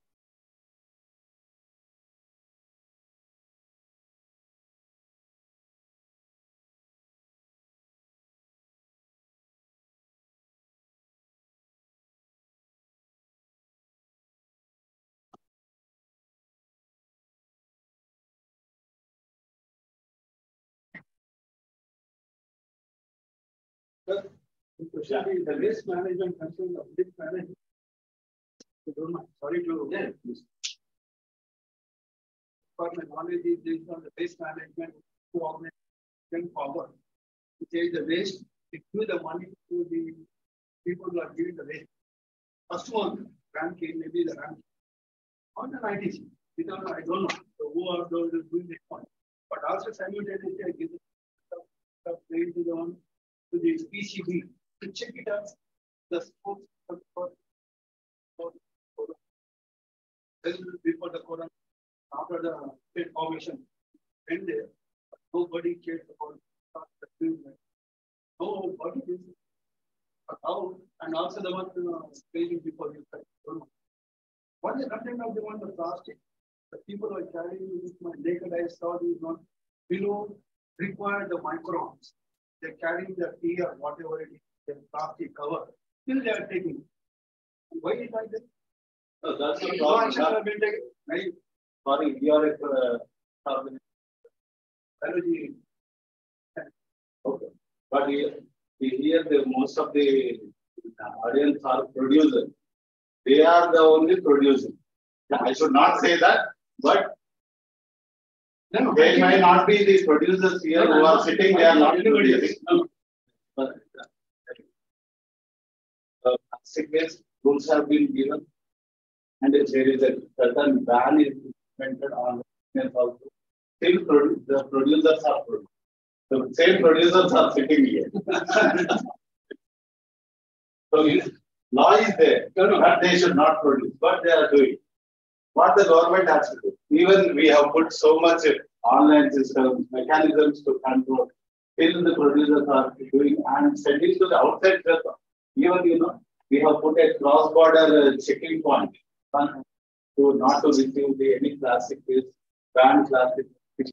But in spite of that, surprisingly, there were things by the CPC and our state PCB. All over India, random verification happening. And Andhra, Vijayawada, they are finding a plastic carry bags less than 50 micron thickness with a name given by Patela. Some Teja polymers, Patela. They are giving even registration number of state PCB. How much they are? They are printing a registration number of state PCB and they are putting it is certified by state Telangana PCB and they are marketing in Andhra.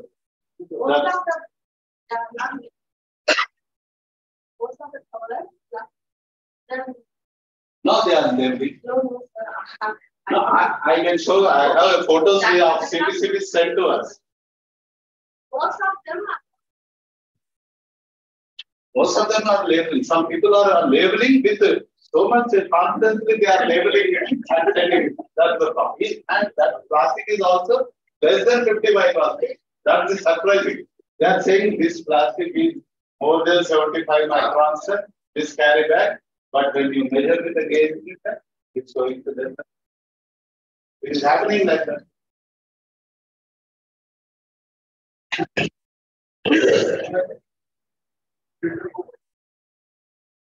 So these are the things. Now the EPR targets, as Lakshmi Madam was also describing, there are a lot of targets are there. And right now, 2023, 22-23. Yeah. 2023 target is around 70%. 70% and 100% EPR target will happen from 23 onwards. After that, for not meeting the environment the targets, environmental compensation will be left. Madam has elaborated you with the total how the environmental compensation is calculated and all the things he has explained. So just I was discussing showing environmental compensation for the targets which we have not met. And most of the people think that once we pay environmental compensation, okay, we are let off with target. No, you will be levied environmental compensation as well as that whatever the target you have not met, that will be transferred to the next year. So, for example, your target was 70%. Then you have met only 50% target. So, remaining 20%, they will levy environmental compensation on that 20%. And this 20% will be transferred to the 2023 target. That means 100%. So, you have to do now 120%. So, you are not let out once you pay the fine also. So that is, then if you have not met that 120%, then your environmental compensation will be double. So once you have not met earlier environmental compensation of 20%, target has not been met. Now you will be levied 2 times of the normal EC. So for this, CPCB has developed a central portal, and these targets for PIBOs have been calculated through system, and it is like see, for producers, I will explain, eligible quantity for EPR target will be arrived based on the packaging material, how much we have sold to the brand owner, plus pre-consumer waste. That means during the process of plastic packaging you will produce, there will be certainly some percentage of waste, maybe 1%. Like if you are producing a carry bag, there might be a rejected carry bag, or a trimming will happen, that rejected material, that comes under pre-consumer plastic waste. The waste which is produced in your premises during the process or discarded content, whatever plastic content is there, we call pre-consumer plastic packaging. So both plastic material you sold outside as well as pre-consumer waste what you generate at your premises are added together and minus the quantity what you have supplied to a brand owner. So that will be your EPR target for producer. So similarly for importer, whatever the quantity you have imported and sold to a brand owner or a producer, plus pre-consumer weight. If you are doing some activity, maybe while importing also you may generate some plastic waste by during handling something. That waste to be added minus whatever you have supplied to your brand owners or producer. That will be your EPR target for importer. So for brand owner, whatever the plastic packaging you have done for your product and sold to the market, your packaging also, like if I am packaging this water in a pet bottle, there may be a rejected pet bottle or compressed pet bottle rejected. That means they will add it and quantity reuse. Here it will be a different. So quantity reused, if they are reusing themselves, that they have to minus and that eligible quantity will be for the as a for brand owner. So whole these three targets has to be met through a plastic waste processor. So plastic waste processor is a critical in this area because government thought that once we promote plastic waste processor in an extensive way, the EPR implementation will be easy. So these are in tabular form. This is the targets, what government guidelines has prescribed. So this is around in this 2020-24. These are the targets. How much PIBO needs to recycle the content? 50% in 2020-24 for recycling, and 30% should be recycled content. So likewise, the government has prescribed. So these are the EPR guidelines where through portal. So registered plastic waste processor, like as I said, plastic waste processor. Who are the plastic waste processor? A recycler, co-processor. Co-processor means a cement unit where the end non-recyclable plastic like PVC, polystyrene, all this content can be used for recovering energy. They are called co-processor. He is also a plastic waste processor. Next, waste to energy plant. Waste to energy plant is the thermal plant where RDF is used as a fuel, which RDF is what? Plastic municipal waste, which has a combustible fraction more than 50%.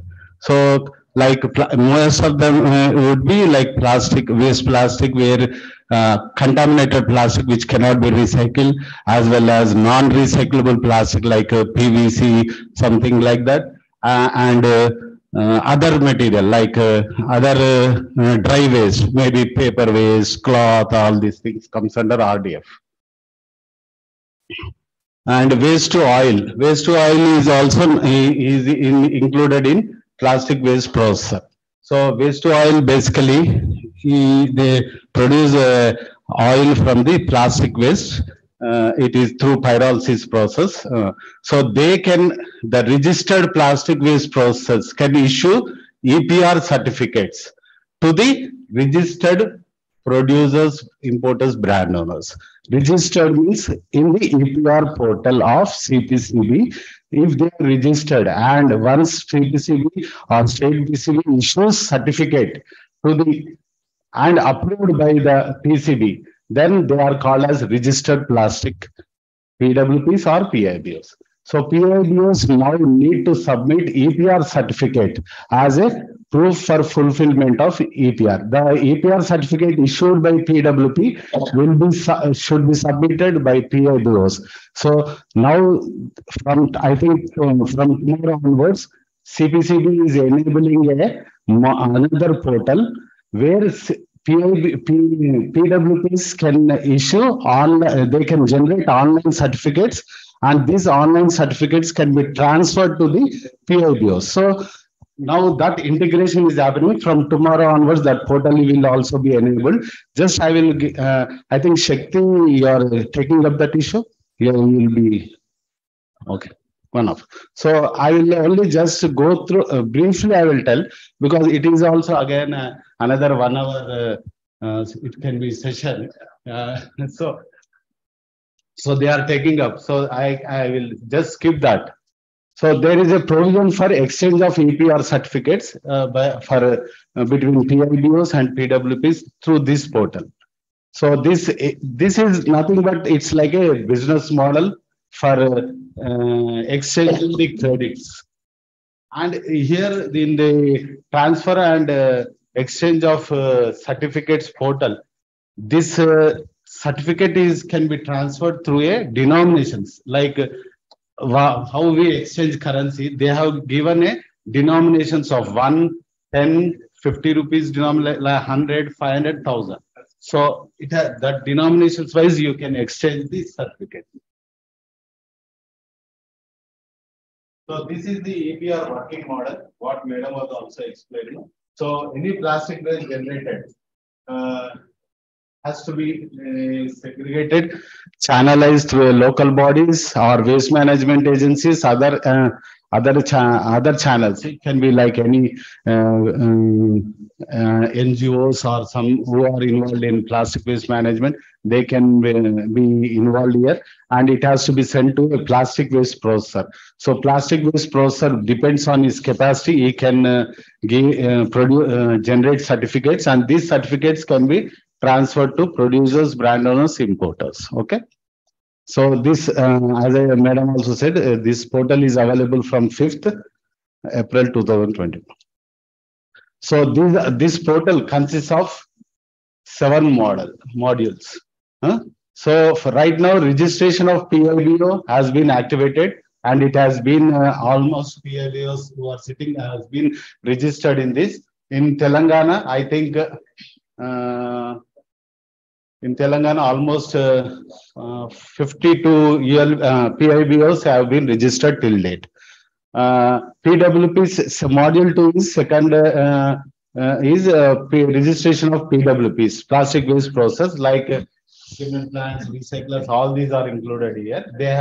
This also been inactive. This portal is also active, and around I think 28 plastic waste process have been registered till date in Telangana. So module 3, this issue and exchange of EPR certificate. This portal is from tomorrow. I think this portal this module will be activated, and the PWPs can start using this module 3 from tomorrow. So with the same your user ID and password. Next, module 4 is the filing of annual report. Yeah.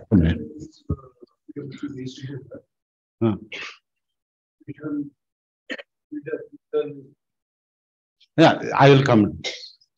So this issue, and once I explain this whole thing, and I'll then come back to it. So module 4 is filing of annual return. Next, module 5 is environmental compensation. Based on your annual filing of annual returns by PIBOs and PWPs, this module 5 will be activated, and environmental compensation will be automatically levied by the system. Third party audit will be module 6, module 7 will be training. So as I said, module 1 and 2 are operational. In this module 1A, where online filing of this returns or all this has been started now, and this 3 will be starting from tomorrow. This 1A has already been started. And I request you to just go through this portal to use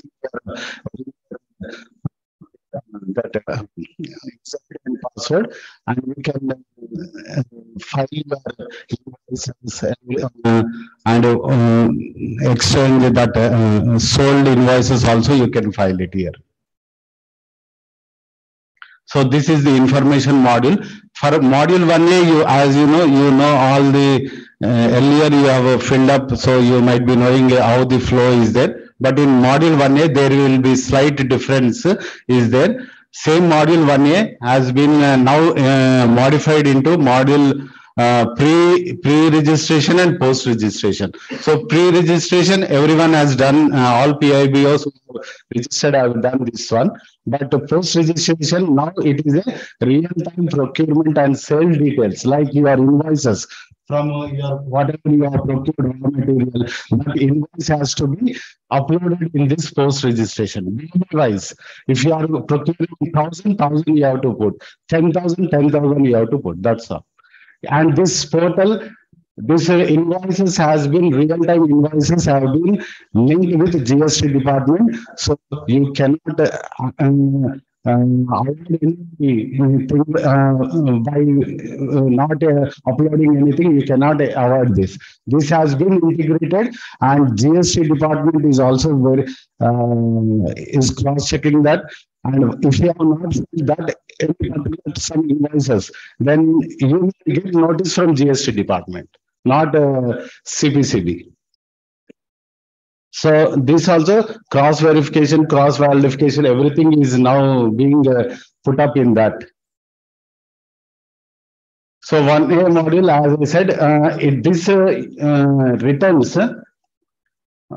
This real-time procurement details have to be given from 1st April 2022.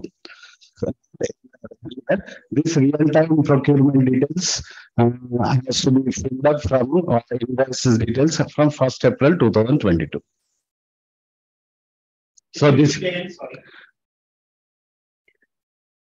see, real-time, this module is now activated in that PIBO portal, and you need to upload all your invoice details, whatever the plastic raw material you have procured, and the raw material, your product like films. If you have produced films, whatever the films you have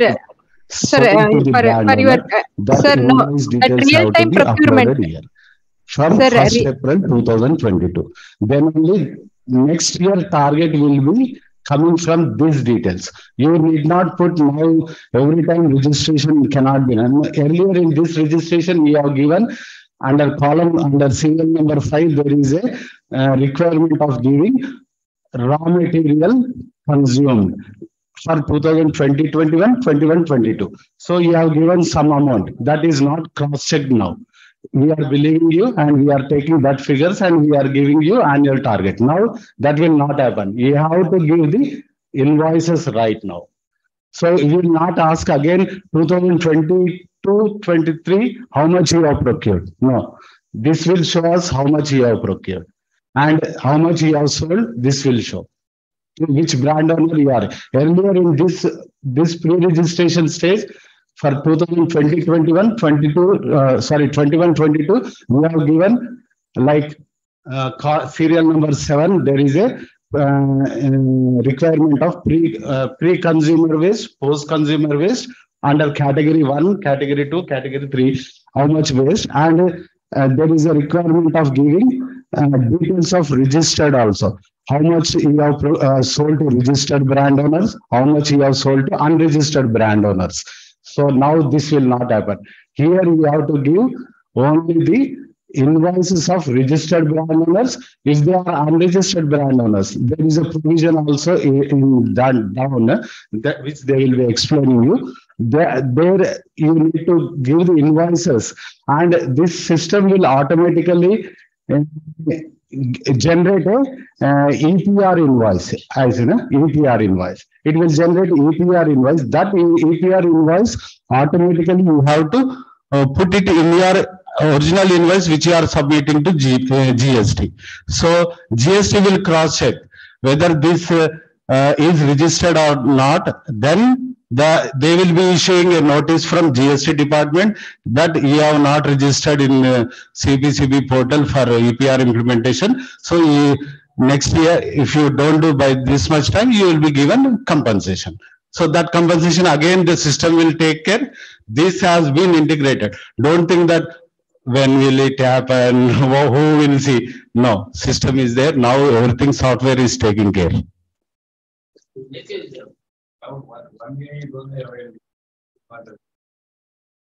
If you are not registered, you should immediately register. And if you are having a PCB certificate, you have a PCB certificate, then tomorrow or day tomorrow, you will be getting closure orders. Okay. You have registered straight away, you cannot register in one. Sorry, this one. Module 1, you have registered, no? You have not gone through PCB portal till date. Then you have not registered anywhere in 1 year or one year is a just it's a part. That's all. I am just renaming it 1 year, but it is one only, module 1 only. Okay. If you are not registered, kindly register today, because this portal already has been done and it has to be done through because GST will be giving notices to all. And if you are registered with PCB certificate, you have taken CFE, CFO, and you are producing some fillings or something, and you have not done registration, then PCB has already given instructions to our ROs, to regional officers, to revoke the consent order. I think that has most of the I've done our regional officers, but still some people are running. We heard that, and no one. We have revoked 71 consents till date, but after revoking consents, only 10 people are approved and registered. Remaining 61 are not even are registered, not taken the registration. So that means they are running illegally. We are going to issue closure orders to them in a few days. Owen Sachs. Okay.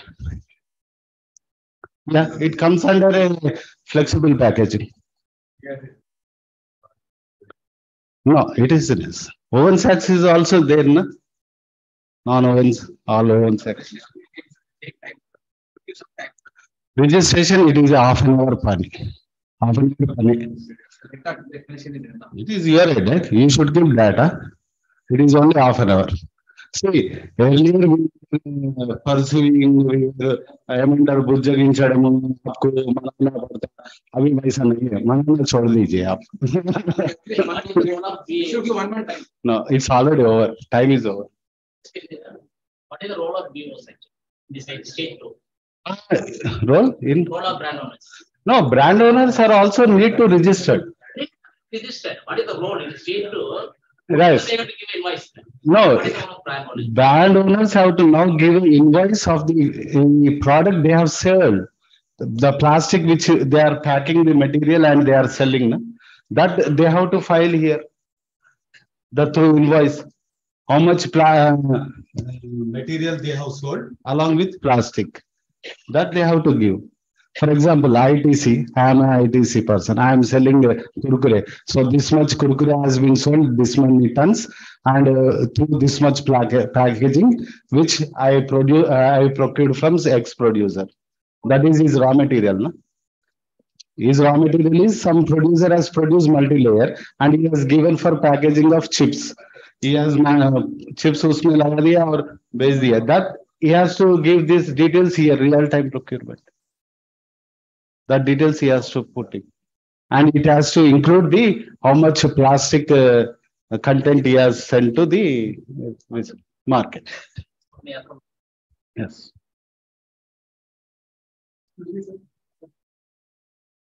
We are having 7 manufacturing plants. Out of that, 2 are use. Okay. And out of those 2, their sales volume 5% export and just 5% is supporting. EOU means again why 5%? It has to be 100%. It cannot be 5% again. You are only giving low for that. You are only telling EOU and 95% it cannot be 95. That means you are violating the EOU rules. You cannot sell your product from a EOU unit in a domestic market. You have another 5 units. You invoice from that 5 units, not from that 2 units which are EOU.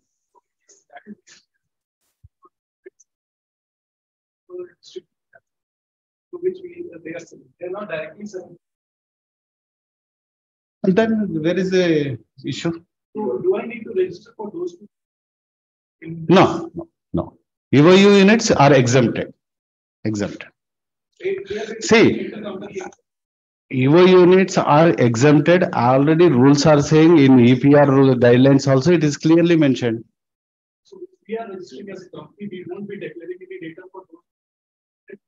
No, here again, see, earlier there were, they need to register if you are producers in more than 2 states, you need to directly go for a CPCB. Now that rule also be changed. You need to register in each state because it is through central portal.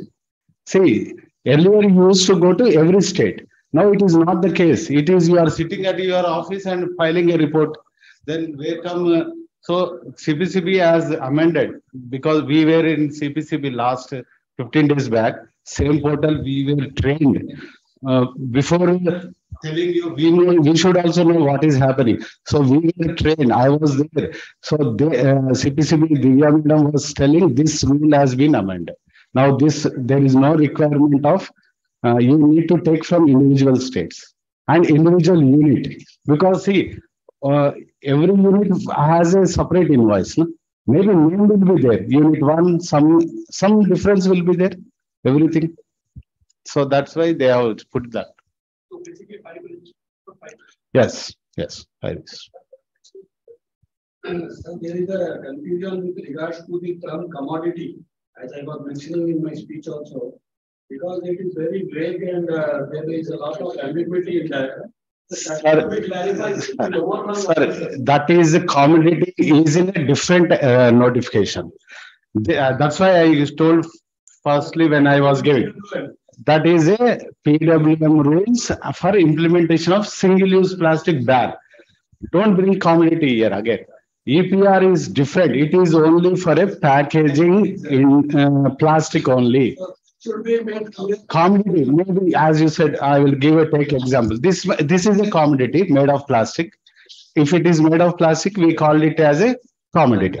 But EPR will not be implemented for this. It is only for plastic packaging only, waste management.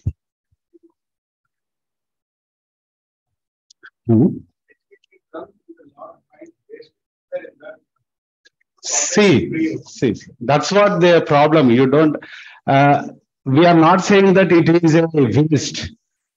Why can't you come as a, if it is not a waste, at some point of time, it will be a waste, maybe 10 years, 20 years.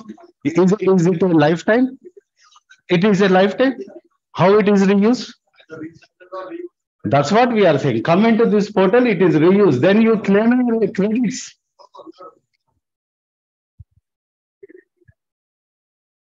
For EPR. EPR, you come under a rigid packaging. If you are a drum, see, this is a container, for example, this is a drum. You समझो मैं ½ liter का drum बनाया, आप 200 liter का drum बना रहे, क्या change है उसमें? It is a rigid packaging. It comes under a rigid packaging. If you are storing some liquid or some product in that, and it is a rigid one, you come under that. Maybe HDP drums होगा, नहीं तो LDP होगा, कुछ भी हो.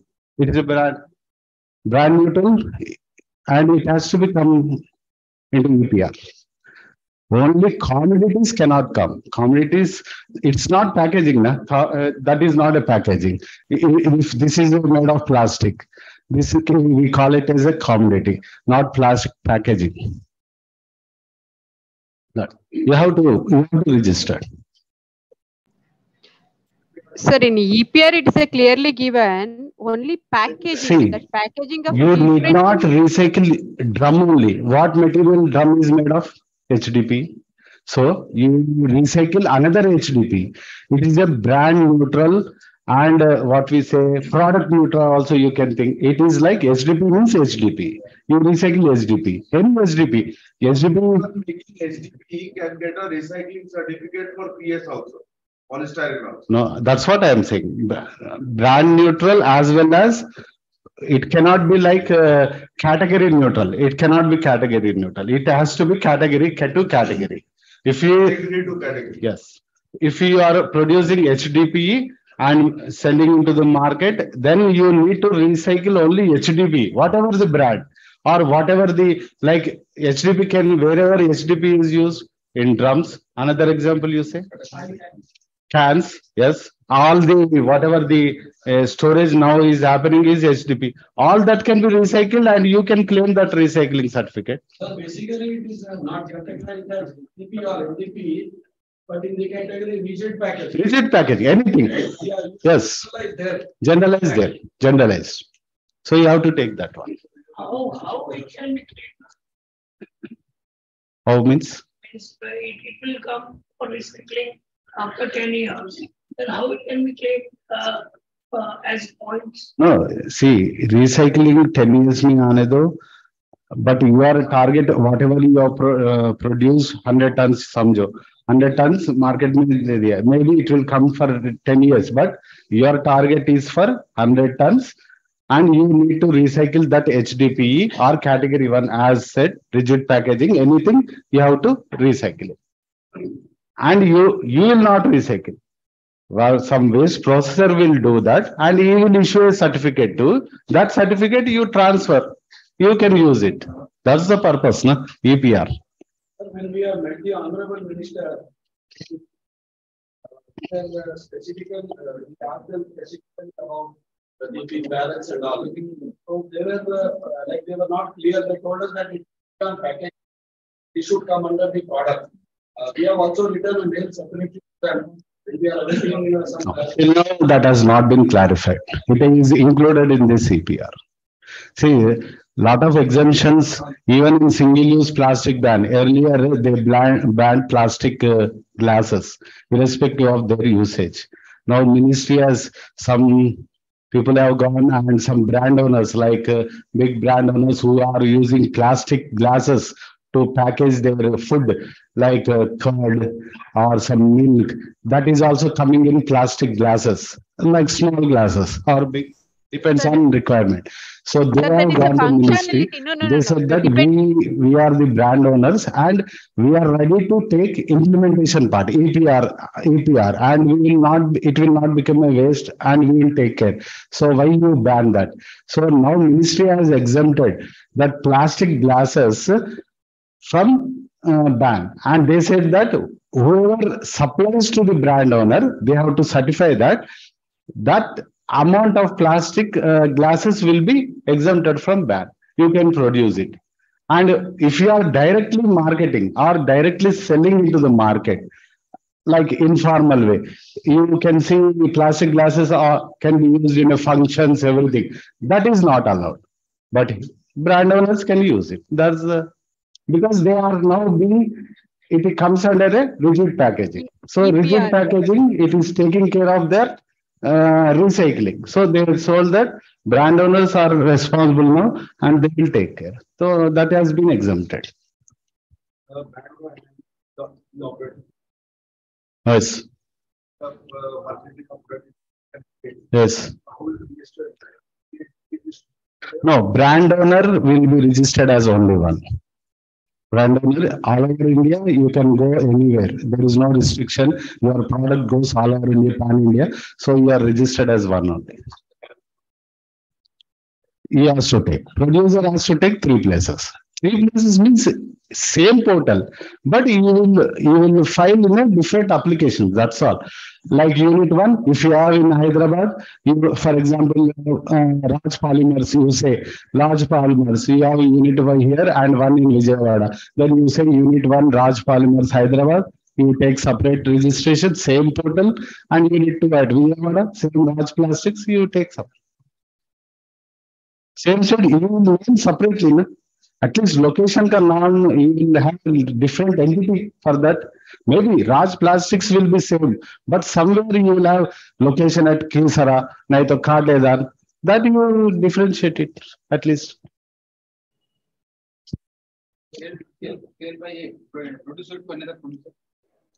Yes, it can happen. See, you are making some granules you are bringing. That's what I am coming to you. There are examples like here, like Chiral, they are thinking that we are exempted from this plastic EPR. That is not.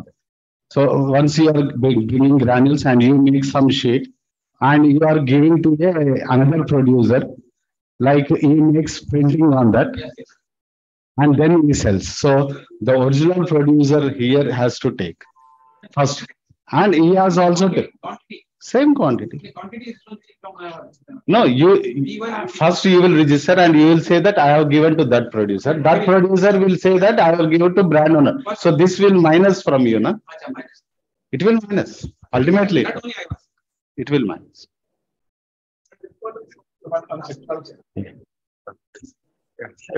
No, it's a very useful and interaction. I agree, but because of the shortness of the time, what I suggest is the coffee break will be the 10 minutes. Maybe one to one we can ask it, and also after coffee break, also I am requesting you to be available for the complete half day, if possible, so that we can interact. Okay, yeah, up to one you will be there, so that because other speakers also ready, already I think 44 minutes showed up. Is it okay? Any slides is there? Yeah. Really wonderful presentation by Varalakshmi Madam Garu and Narendra. And we should have been given a little more time to them. And one thing is, to all the participants, we share this presentation material also, so that it will be self-reading. And some more doubts, I'm sure it will be clarified by the next presenter, because the registration process, etc. Some of the systems, I think the next speaker will clarify. Okay. Sir, one question, sir. Actually, CPCB has given and they have prepared a good presentations on module 1 and module 2, 3. Which I shared with the sir. We will share that presentation. It is almost 30 slides are there. Every detail is there. How to fill up, how to, if you get invoice, how to enter into that. All that has been in the presentation. Maybe they will also share that thing. So that presentations we can share to you. You can go through after listening to them. Okay.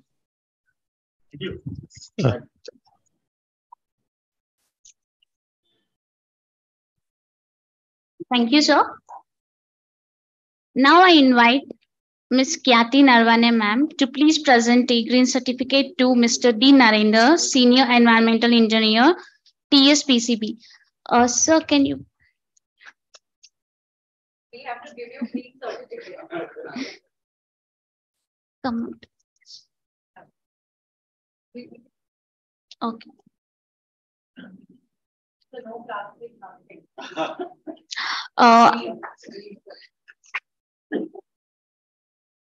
I invite Sri Shakti Group to please present a gift to the speaker.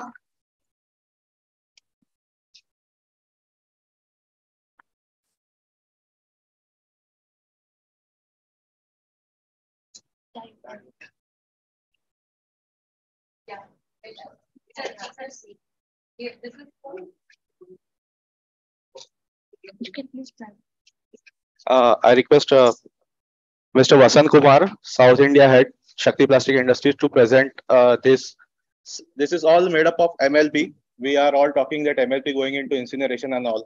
So this bag is made up of MLP, and all products. This is the combo set of recyclable plastic as well as the recyclable paper products. So maybe in the coffee time we can showcase some of there on the stall also.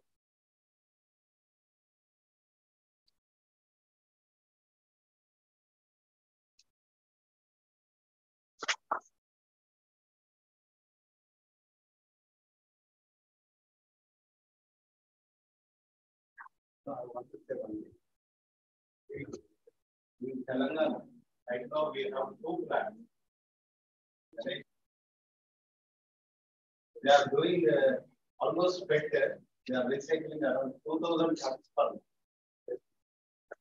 been almost 30 families, 30,000. Now they are recycling all this pet bottles and they are making fibers and it is used for t-shirt. I have t-shirt. It's a very good quality of it. So even this is this is even this MLC one. Yeah, thank you. Now we will have a small short break and we will be assembling in 15 minutes. And I just want to inform you that after this tea break, we have two sessions. We will be having presentation on EPR registration process on centralized portal. And we'll be having a good experience sharing by top industrialists here. So I just request kindly to please join after 15 minutes and also request to have a group picture with the speakers, please. Chair of the committee, Balasubramaniam sir, Kyati Narvane ma'am from FTCCI, Vimlej sir, and Mr. D. Narendra from TSPCB. And I also invite Mr. Abhinay from Shakti Plastics, Dr. K. Srinivas sir, Ms. Mang Sang and Ms. Divya Shetty also to please join. And I also invite Vasant Kumar from the Shakti Plastics to please join with the group picture.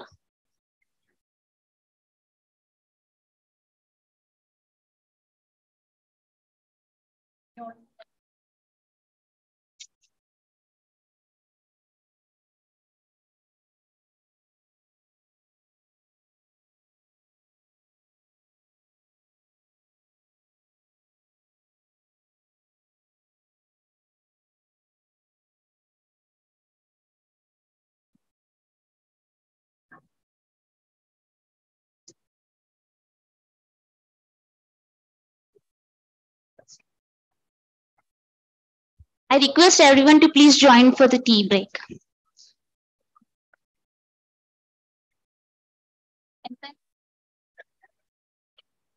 One now, 145.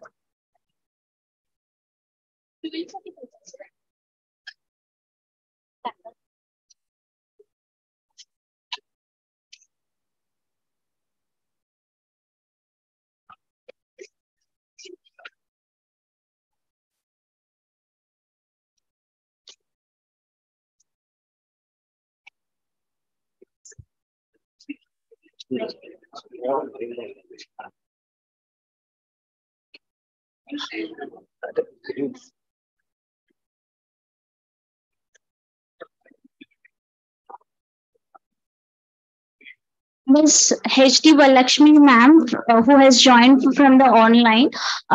Ma'am, thank you very much for your time and taking the session.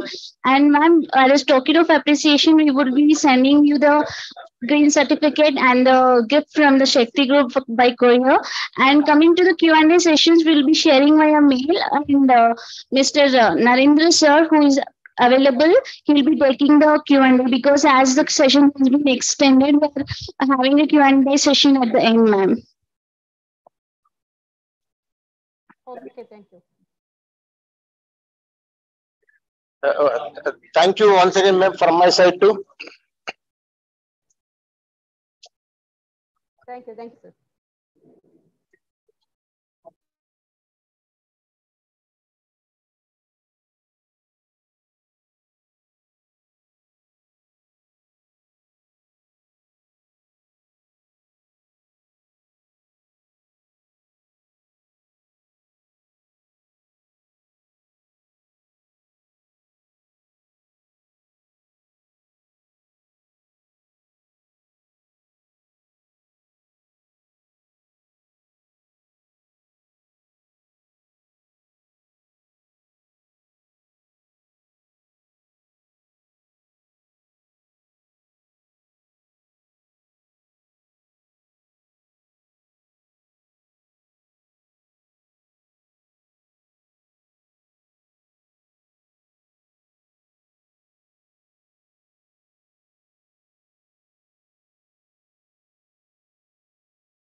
Yeah, good afternoon, everyone.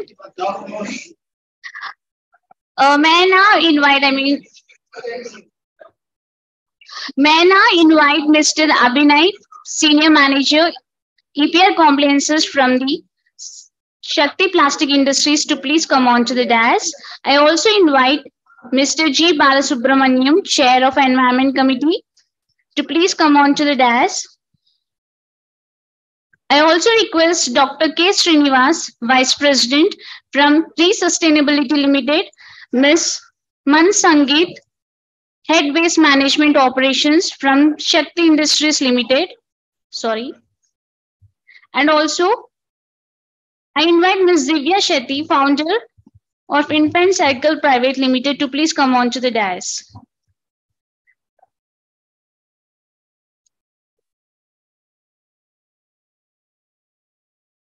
Yeah, thank you. I request Mr. Abhinay from Senior Manager from Shakti Plastic Industries to please give presentation on EPR registration on centralized portal, process and protocols.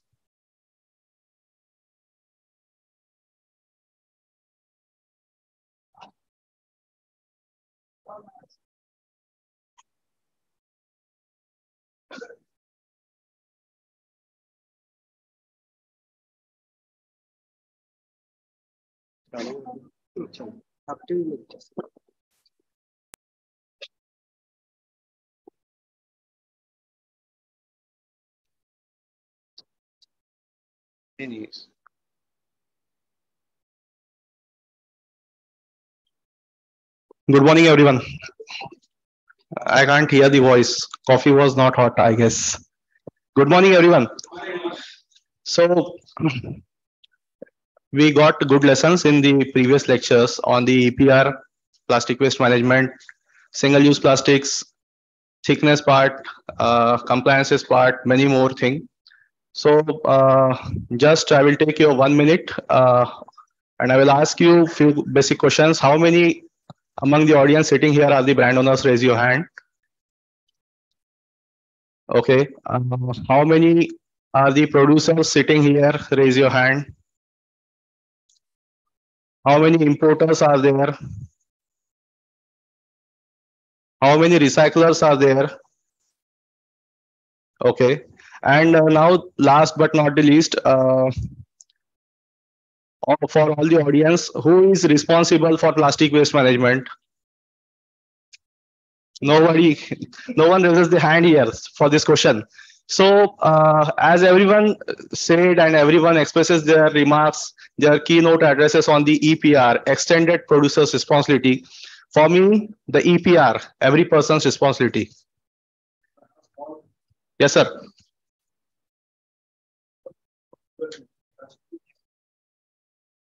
Okay. Okay, sir. So, according to me, EPR is every person's responsibility. So now we will go on and discuss on the major part.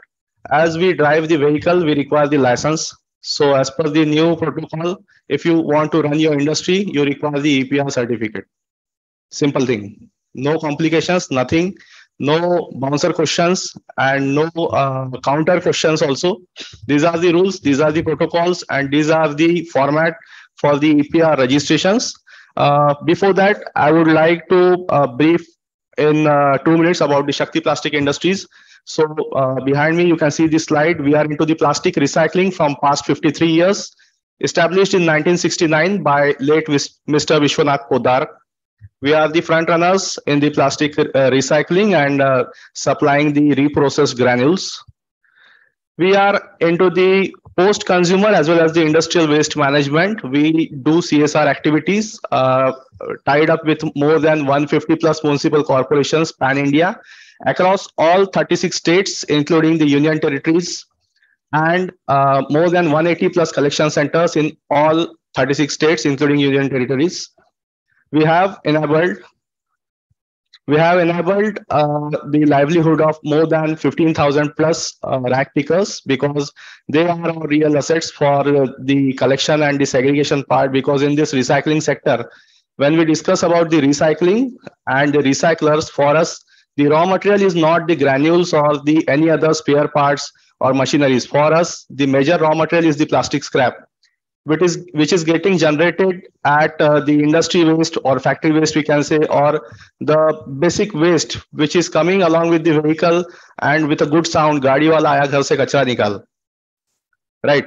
So this is all about Shakti Plastic. We are also into the recycled products which are showcased outside on the stall. We are associated with more than 400 plus brand owners. And two more achievements for this year, 2022. We have done the collaboration with the Lion Vessel and the strategic partnership with the Circle X. Then currently we have 4 recycling facilities in India, 2 in Maharashtra, 1 at Indore, Madhya Pradesh, 1 at Vadodara, and 1 at Sharjah, UAE. We are coming up with more 9 recycling facilities. The states are mentioned in the slide. You can see that, refer that states. One of them plant we are coming up with the Lion Vessel. That will be the India's largest recycling facility for the rigid packaging, in which only the HDP and the PP will be recycled. So as Vimlesh sir said about the commodity versus the packaging. So here right on this slide only we can see at the top EPR for the post-consumer packaging. Now I will give one simple example. One more gentleman asked here about the HDP barrels. Can you please raise the hand? Yes. So HDP barrels which are used for the industrial packaging, such as industrial packaging, the servo or the propel, they are using the HDP barrels or the HDP cans for the packaging. Mr. Marimuthu is sitting here from the IOCL Mumbai office. He joined long way here traveling. So that comes under the packaging, whereas the drums which we are fixing and which have a shelf life of 5-10 years, we are fixing on the terrace for filling the water, that comes under the commodity. That do not comes under the packaging. Same in case of the flexible packaging. If we take the flexible packaging category, tarpaulin, which is used to cover on the transport vehicle or for the truck, so it is exempted, it comes under the commodity, whereas the raffia bag, which is used in the packing of sugar or cement, that comes under the packaging. Simple examples, no more complexity, very, very simple layman language. So this is the portal launched in April. These are the statistics. We have seen many statistics since morning, how much is collected, how much is segregated, thermoset, thermoplast. These are the statistics as on date of the targets, whatever being recorded onto the centralized portal. These are the numbers of the registered producers, importers, brand owners, and the plastic waste processors till date who have got the approvals, who have got the rejections, who are under the process of getting the registration. Now, as we also discussed, Narendra sir showcased and put some light on module 1 and module 1A. So this climax happened on 19th of November 2022. This climax happened and one PDF was circulated, and these changes were happened because there were many producers, brand owners, and importers. They were not uploading the registrations, and they were not getting tracked, and false information was getting uploaded onto the portal, and many loopholes were there. Also, people were getting certificates which were not getting fulfilled. The liabilities of producers were getting high. Brand owners were producers were suffering. Few brand owners were not registering. Multiple things were there. So they have linked it up with the GST now, and those who have already created their login ID and password but not submitted yet, they are also under migration. So these are the modules 1, 2, 3, 4, 7 till 7. 7th module was recently published on 20th November 2022. It is on the EPR capacity building. This is the training module, and 1 and 2 module. 1 module is of registration of PIBOs, which get migrated to 1A. So changes we will be discussing in the next slide. Module 2, no changes in case of the registration of PWPs. Module 3, Module 4, Module 5. It will be coming soon. So these are the basic changes. Can I get the mic?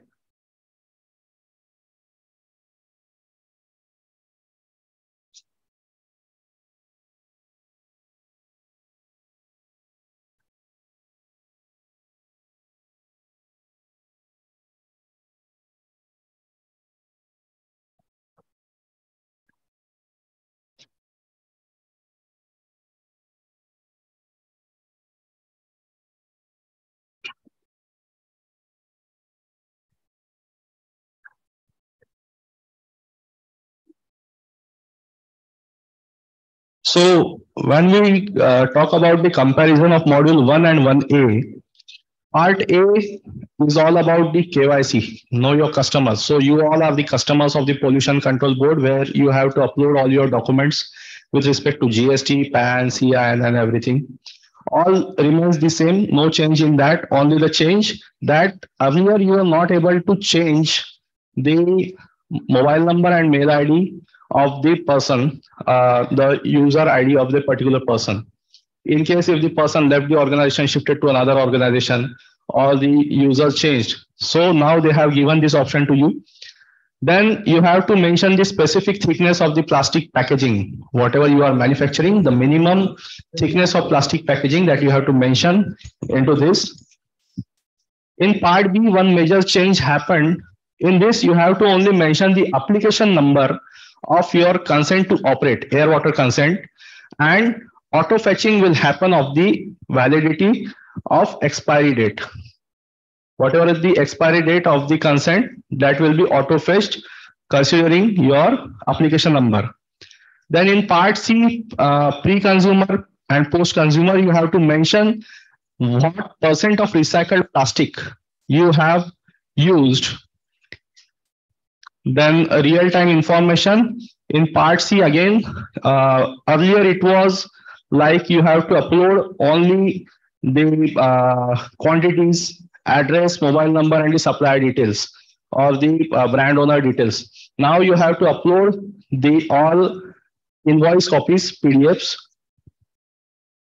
We will go deep dive in this. And part D, major changes in the producer format. So this is, we will go one by one. I will not take much of your time, only 10 minutes more. So to create the login ID and password, you will get to see this option as the register. And you have to fill this as like applicant type, in which category do you fall, name of the entity as per the legal name, trade name, then type of business. Type of business is public limited, private limited, LLP. Then type of company, micro, small, medium, large. As you all are aware, micro and small brand owners are exempted. So then medium and large brand owners, they have to register. Registered address, state, union territory, district, PIN code, PAN, CIN. All these details you have to upload, and you have to keep all these documents ready as a proof of evidence, which you have to upload onto the portal. So after uploading all this data, once you register and submit, all the details will be auto-fetched in part A. Only the thing you have to upload all the PDF as a proof of evidences. So postal address you have to fill, then GST you have to fill and attach the PDF. Then again, import-export certificate, you have to attach the PDF. So these all are the details. Now, as someone was discussing in the last session, that producer's application we have to file separately. So only the thing, mail ID and mail ID will be different and the username will be different. So we have to file multiple applications in case of the producer. In case of the brand owner, if you are selling in more than 3 states, your application will be directed to CPCB and you will get the certificate issued by the CPCB. You have to showcase all those invoices that you have sold in those particular states. If you have sold in less than 3 states, that is 1 or 2 states, in that case, your application will be directed by CPCB to those 2 states, and you will get the certificate from those 2 states. Then PIBO have a production facility, or brand owner have a production facility. Now, in some cases, what happens just in the case of Shoppers Stop or any other like Flipkart or Amazon, they don't have the production facilities, but still they are a brand owner. So in that case, they have to select the option as no, they are not a brand owner. So once you select that we don't have production facility, your factory license option will get omitted. You don't have to upload the factory license in that case. Then total capital invested in project in CR. So this is all like the closing as on 31st March in your balance sheet. That will come here along with the depreciation. Then year of commencement of operation, that is the first year when your factory or your business got incorporated or started, commencement. Product packaging images. Product packaging images, you have to give 2 to 3 representative images basis on which it will give as a proof of evidence that you are using flexible or rigid or which category of plastic. Process flow diagram you have to upload. Yes, definitely. In case of producer, what is your input? What is your output? What is your process? Extrusion, molding, whatever the process you are doing, that process flow diagram you have to upload. So this is the part B. Here we have to mention the state in where our factory issued CTO is there. Application number, the validity will automatically come. If your consent is expired, validity will not come there. And you have to upload the PDF. Part C, yes. So here, what all states you have selected, wheresoever you are selling your product, in case of brand owner, that will automatically come here. And in case of producer, the state in which you have your CTO issued, just like I have factory in Telangana. So only Telangana will come here. But if I have factory in 7 states, so I have to fill 7 applications, right? So here, recycled plastic percent, it will be 0 in case of the virgin plastic. If you are using virgin plastic, that percentage will be 0. Now, let's discuss on the pre-consumer and post-consumer.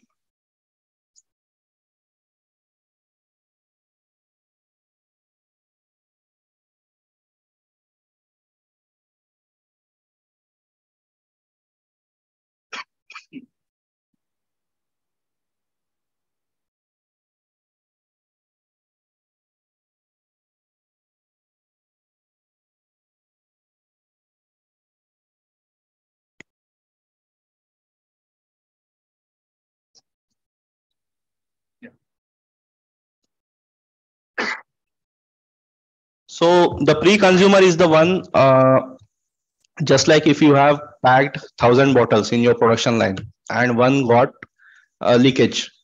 So you will not send that to customer, right? So that one will be your pre-consumer waste, the factory waste, which you will sell to your local scrap vendor. And the post-consumer waste is the one which is going along with your product into the market, which is you are selling to your end customer. Then this is the major change in module 1A. Here we have to declare all the details from whom we have procured in your raw material. In case of producer, it will be granules or the recycled granules or the fabric or the film roll or the preform for the bottles. It may be anything. In case of brand owner, it will be the finished packaging material. It may be the bottles, jars. So all details you have to fill here, like the name, company name, either the entity is registered or unregistered, then the address, state from where it has been supplied to you, then the GST details, and other details as shown in the slide. So here, all the transactions of last 2 years have to be captured and recorded, and all PDF, whatsoever it may be, as the sir told, another sir told, even if it is 1 lakh PDF of invoices that need to be uploaded, we are into the process in discussion with CPCB to avail the bulk uploading option. But till the time, we should not wait. We should start registration, and no other alternative. We have to go with this only. Same in case that if you have sold to someone and if you want to take credit of that, you have to reduce your liabilities. You have to claim under this that you have sold to the producer, importer, or brand owner. You will get the credits in this. In this format, you have to give the targets, give the details, and based on this, your EPR targets will be calculated. So now, after filling sales and purchase details, the target will come. So how the target will come? Two things are there. First thing, addition of 2 years, then average of that, and multiplied by 70%. That is for this year. Second thing, in some cases, it will be either 67%, it may be either 73%. It is auto-calculated. So, talking on such, speaking on to such big platform, I would be saying that the target is auto-calculated by portal, because in some cases, when it is adjusted by putting the purchase and sales data, and by adding the brand owners list registered and unregistered. Now, as per the module 1 also, if you have already been issued with the certificate of 1500 ton, and after issuing the certificate, if your brand owners are registered, then if you log in now, and earlier your target was 1500 ton, and your brand owner was registered, so you can see onto the portal now your target has been reduced to 1100 ton or 900 ton. It may happen. So this migration is very, very important. So after getting the target, we have to upload the signature of the authorized signatory, the covering letter, and the declaration. As many of them, as the gentleman sitting here asked the question about the export that we are exporting. So for SEFA side, we do recommend to upload the declaration that we are exporting and our purchase is high and sales is less in domestic market, because anyhow we have to claim and we have to declare the sales of the domestic Indian market only, not of the exports. So addition to this, what are the changes in the application of producers? So application of producers, we have to provide all these images, geotagged images, then raw material area, production process, factory video link, your machinery details, and disaster management plan, which is not mandatory now, but all these details need to be submitted onto the portal in part B section. So here completes your application and the process of application. After this, this is just a screenshot how you can capture the GPS location of your unit, latitude, longitude, and how you have to upload that images.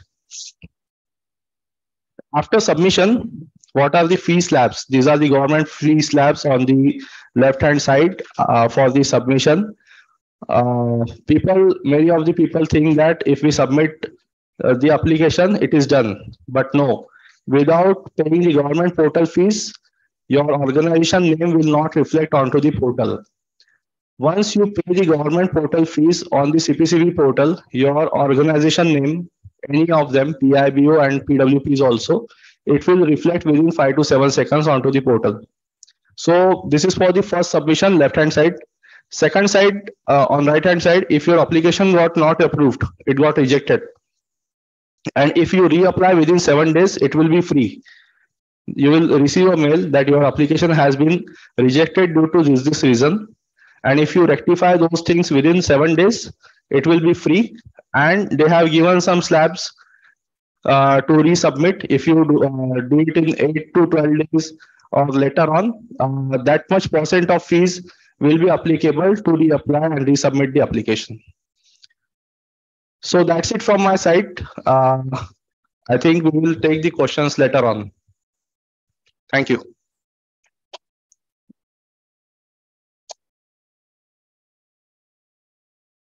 Thank you, sir. Now I invite Mr. G. Balasubramaniam, Chair of Environment Committee, to please give presentation on regulatory impact assessment, a tool for enhancing the compliance.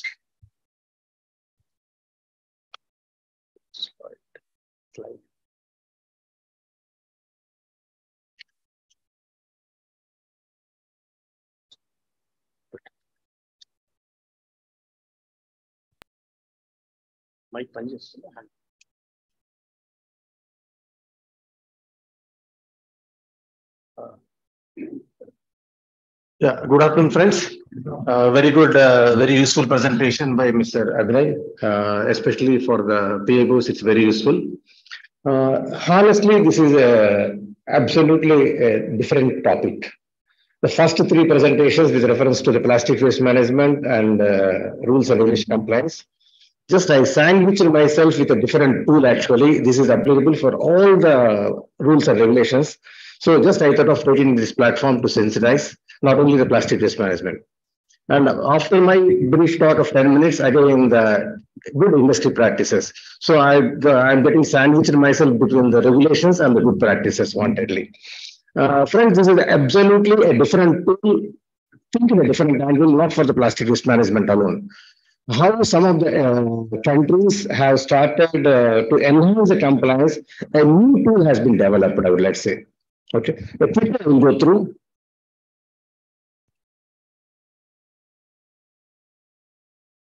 So you can see the title itself, regulatory impact assessment. So generally for the projects we do impact. If I'm putting in a project, it's a mandatory requirement to do impact assessment, disaster management, etc., etc. Okay. Just I want to introduce a seed. Should we have some sort of system to regulatory impact assessment? That means for any regulation, should there be a system to do the impact assessment? How other countries are doing it?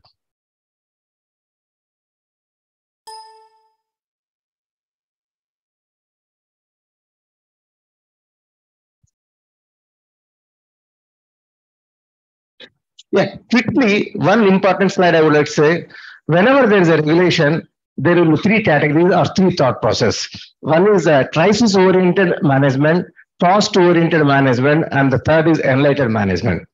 Crisis means, okay, whatever the rule says, no issue, I can handle it. They are overconfident. So they say, okay, whenever there is a notice issue or the court order, I will handle it. Cost oriented means, okay, not with enthusiasm. Okay, there's something is there is a pressure. Let me put my minimum effort so that I will get 40% so that I can pass. Third is, okay, I take the responsibility.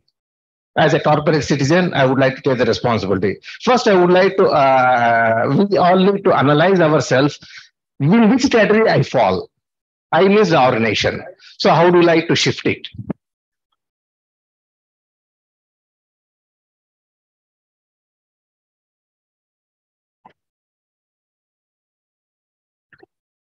Yeah, I worked in the regulatory department for 23 years. Based on my experience, what I would like to say, for any violation, I would like to say three categories. One is a willful default. Second is not feasible to comply. Some of the conditions, in fact, during the coffee break, some small entrepreneur says, is it possible for me? And not relevant. Sometimes some of the regulations may not be relevant, but still it's a regulation. Third is absolutely unaware. Again, during the coffee break, many people say, sir, many people doesn't know how to do this. So we need to analyze what are the reasons for the regulation, then only we can plan for the enhanced compliance. I won't take much. Whatever the rules or regulations from the plastic waste management, biomedical, or anything, it's to handle the sustainability principle. That is called the three pillars. Three is we call as economic, environment, equity, or some people call it the three P's: profit, planet, and people. That means whenever any regulation we are planning, is it really helping for the three E's or three P's?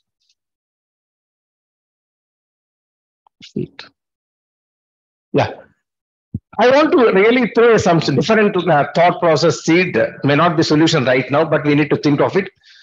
For any project, if you are putting the impact assessment, maybe based on 3 months data or 1 year data, lot of public consultation, lot of appraisal will be there. And after that, if it is okay, the project will be cleared. So what is the impact zone for a project? If I'm putting an industry, what is the impact zone? Generally, the 10-kilometer radius. For the CRZ regulation, that is a coastal regulation zone, it is a 14-kilometer radius. So when the impact zone, my logic is when the impact zone is 10 kilometers or 14 kilometers, we are asking to do the impact assessment.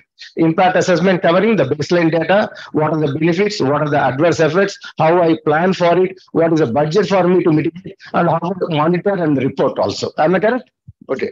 My small question to everybody is, what is the impact zone if it is a central regulation?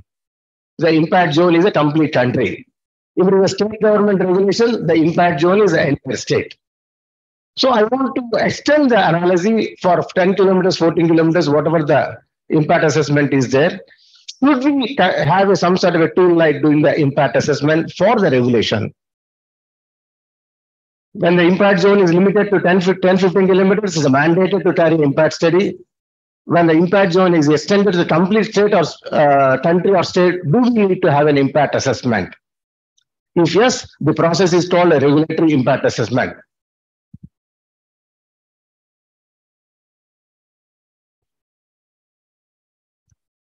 Quickly say that is a regulatory impact. People are aware of the word called EIA, Environmental Impact Assessment, but some other countries already started doing this called RIA, Regulatory Impact Assessment. RIA was originally conceived as an instrument for identifying the cost of regulation on business sector. The purpose of RIA has been refined and widened. Focus shifted from the cost of regulation to a consideration of the both costs and benefits to consider the potential or actual impacts of regulatory measures in terms of 3 pillars of sustainable development, economic, social, and environment. This broadened definition has been mirrored. This is very important. This broadened definition has been mirrored at the level of regulatory reform by the shift in focus from less regulation or stringent regulation or better regulation. So generally we use the word. We hear more regulations or stringent regulation, and the industry asks a less regulation. Actually, the word has to be shifted not from the less or stringent to the better regulation. Provides the framework for a systematic assessment of benefits of cost of regulation and for informing decision makers of the consequences of a regulatory measure. Because of my regulation, what are the consequences?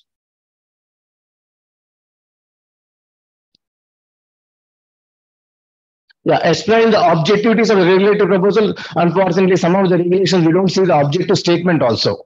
Why this regulation has been brought.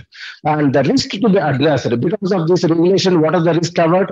Options for the delivery of the objectives, whether the alternatives of the has been explored, expected cost and benefits of the options for the different bodies involved, how compliance with regulatory options would be enforced, promote accountability and better acceptance, resulting in a good compliance.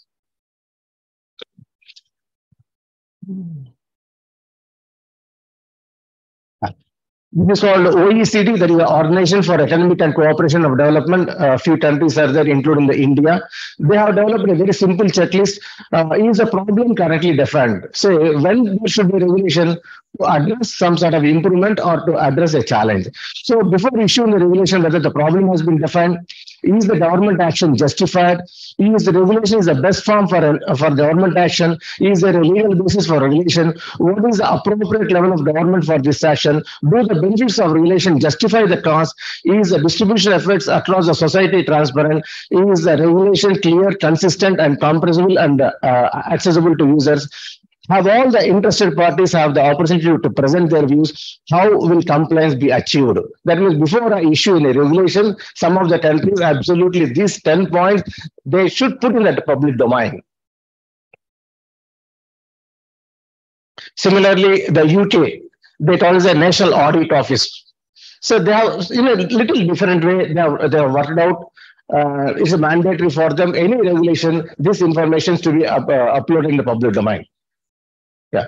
For example, this establishing regulatory impact assessment in Mauritius. So there is a mechanism, it's a notified.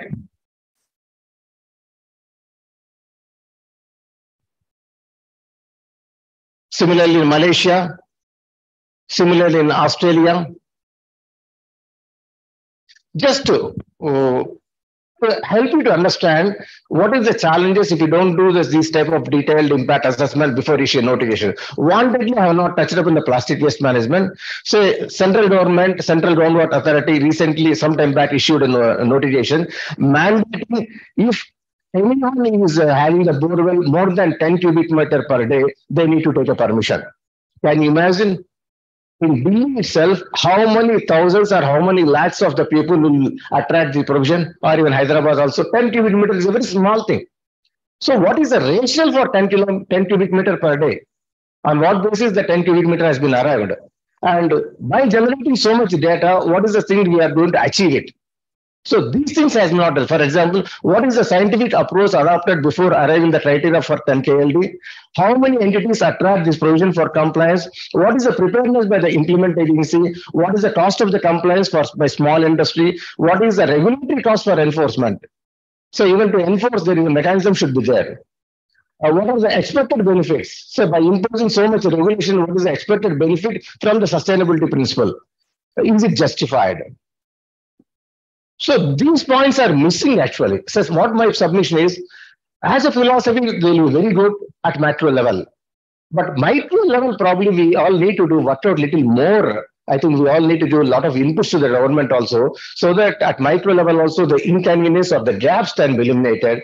That is the reason I thought of using this platform to sensitize. A new system has to be created, not only for this, anywhere before we issue any notification, not only environment, any department, some sort of a regulatory impact assessment will really help. What will happen when you do the regulatory impact assessment? There is a principle called the Pareto principle. Some of you might be heard. The Pareto principle, this is one of the best management tool. With the minimum effort, we can get the maximum benefit. In the absence of Pareto principle, we need to put a lot of energy to get minimum benefit. What is the Pareto principle? With 20% effort, we can get 80% result. Only thing is we need to filter what is the 20% effort we need to. For example, in the earlier side, 10 KLD, instead of 10 KLD, suppose if I capture like the big players only, let me say 1000 KL or just an arbitrary, I'm telling you, it will be easy to handle. And also by handling the big players, probably you will be getting the 80% with the minimum effect. I may be wrong also. Many things what is happening, the Pareto principle has been not applied.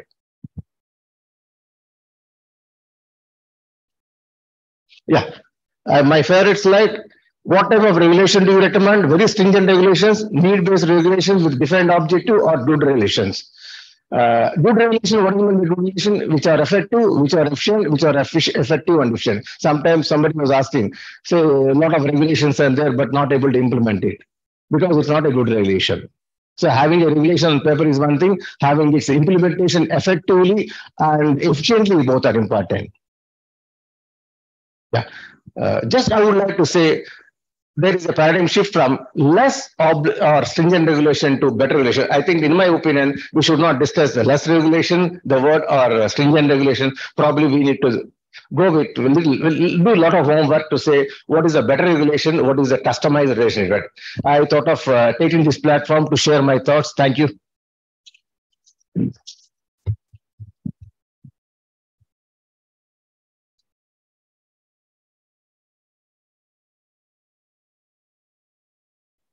Thank you, sir.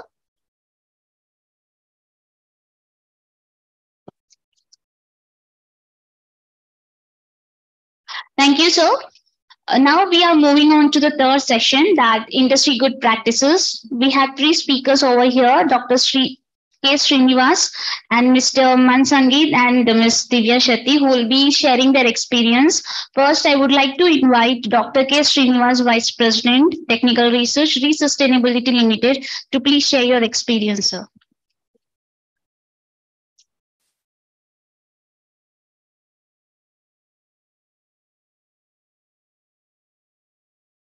Good afternoon to everyone. I wanted to very briefly talk on how the plastic waste, different kinds of plastic waste that can be like recycled, and actually what we are practicing as a as a waste environment solution provider organization or waste management organization. So the Ramki is previously, formerly we are known as Ramki Enviro, and today we are Resustainability. We changed our name. So we operating all different kinds of the waste that is collected from industrial or medical sector or the domestic waste management, all these kinds of, even construction and demolition, all these things. So in everywhere now we are trying to see that with an objective that we should discourage landfill or incineration, and we are in the process or path of circular reduce, reuse, recover, recycle, the circular economy model. So in the process of that, so whatever that plastic that come to the municipal waste, that is all collected from various means through the domestic operations, commercial establishments, and anything from that manner, is all having a lot of various kinds of plastic, even thin plastic, or sometimes the rigid plastic or the MLPs, everything.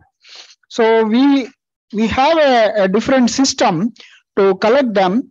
Mostly we have some kind of a segregation systems to see that if we do recycle them in a mixed manner, the product or the process will not have the effect of its the best process we will not get. So it's always better to have the we have to do the properly segregated waste. So I'll try to yeah. So I'll try to I will skip all the introductory things. I'll go to the one we all know that what kind of plastics or how the statistics and all. This is for a different purpose. What I'll go to the process, how we can make the granules, or so the first thing is like we have to right from the plastic waste that is generated, we do collect it through a primary collection and secondary collection, and then it will come to the process plant. At the process plant, we do sorting, segregation. After that, there will be a washing. So because it comes with all the, if it is a municipal solid waste, it will have a lot of dirt and all. If it is an industrial thing, it will have a lot of toxics in that. So a bag having a chemical in that and all of that, that particular chemical will be there in the bag. So we have to have a proper washing. This washing is actually critical in the recycling of the plastics. After washing, we have to also initially we do grinding so that the washing will be easy. And then after the grinding, we have to do a drying and agglomeration followed by extrusion to make the granules. Once the granules are made, that is the raw material for any product. And those granules, actually, as of now, we are doing the same kind of bags that we are providing for the collection of waste in the hospital biomedical waste. Biomedical waste, hospital waste. In every hospital or nursing home, when you go, you will find 3 types of bags or bins: yellow, red, and blue color. So these bags, we will give it to every hospital or nursing home, diagnostic center. So that they will put different kinds of waste. That's all highly infectious. So there is a different rules for that. So those bags, in fact, this is 100% circular. So whatever the bag that comes, that bag will be recycled back to the same bag. So that is actually, and then see, this is again, I'm saying blown film bag making from the biomedical waste. This is the municipal solid waste. Whatever the waste that comes in the MSW, we do segregate what are all different plastics, and then we again we convert them to the granules. So these are all different types of the waste that we see in the municipal solid waste, and then see these are all different things. And so when we talk of the technology, so as I told you, how best we can do the washing and make the raw material free from any toxics or anything.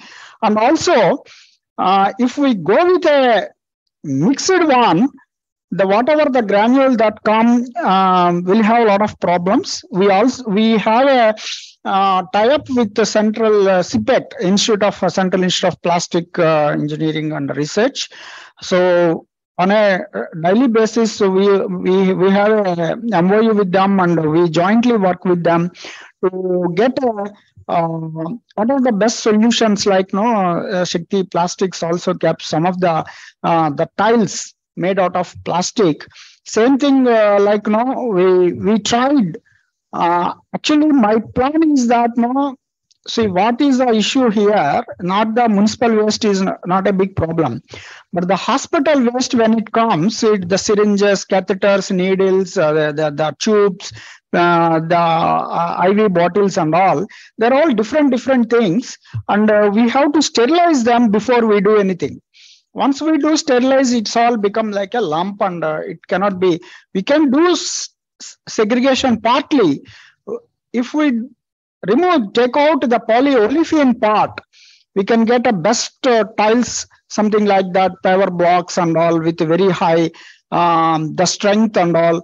We have done that with a small admixture. But the problem is how to segregate that. And I'm still working on how best we can do. So pyrolysis has its own issue of this PVC in that, like that. So a lot of research is still happening on that front.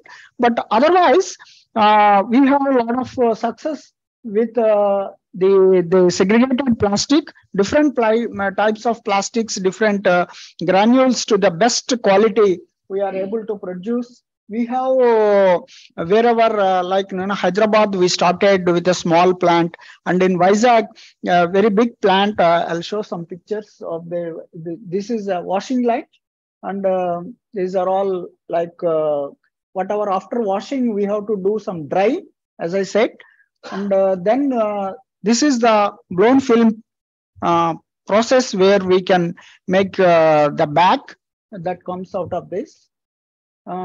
And this is same different machines. So this is how the bags and also printing can be done then and there online. So we do also do some sealing, packing, and the granules. This is the raw material, the basic raw material from the extruder, hot extrusion. The granules will come in different colors. We can put the whatever color that we want. And these granules, we can directly sell it without going for any product. We can, otherwise we can make the products also. This is our plant. This actual process plant itself is more than 4,000 square meters, nearly 1 acre plant. The capacity of the granulation unit is about 500 kg per hour, and also 1 ton washing line. So this is running well, and we have small granulation units at different other locations also. So I think that's all, a small presentation on how the recycling is done. Thank you very much. Thank you, sir. Now I invite Ms. Mansangita, Head Waste Management Operations from Shakti Plastics Industries, to please take over and share your views.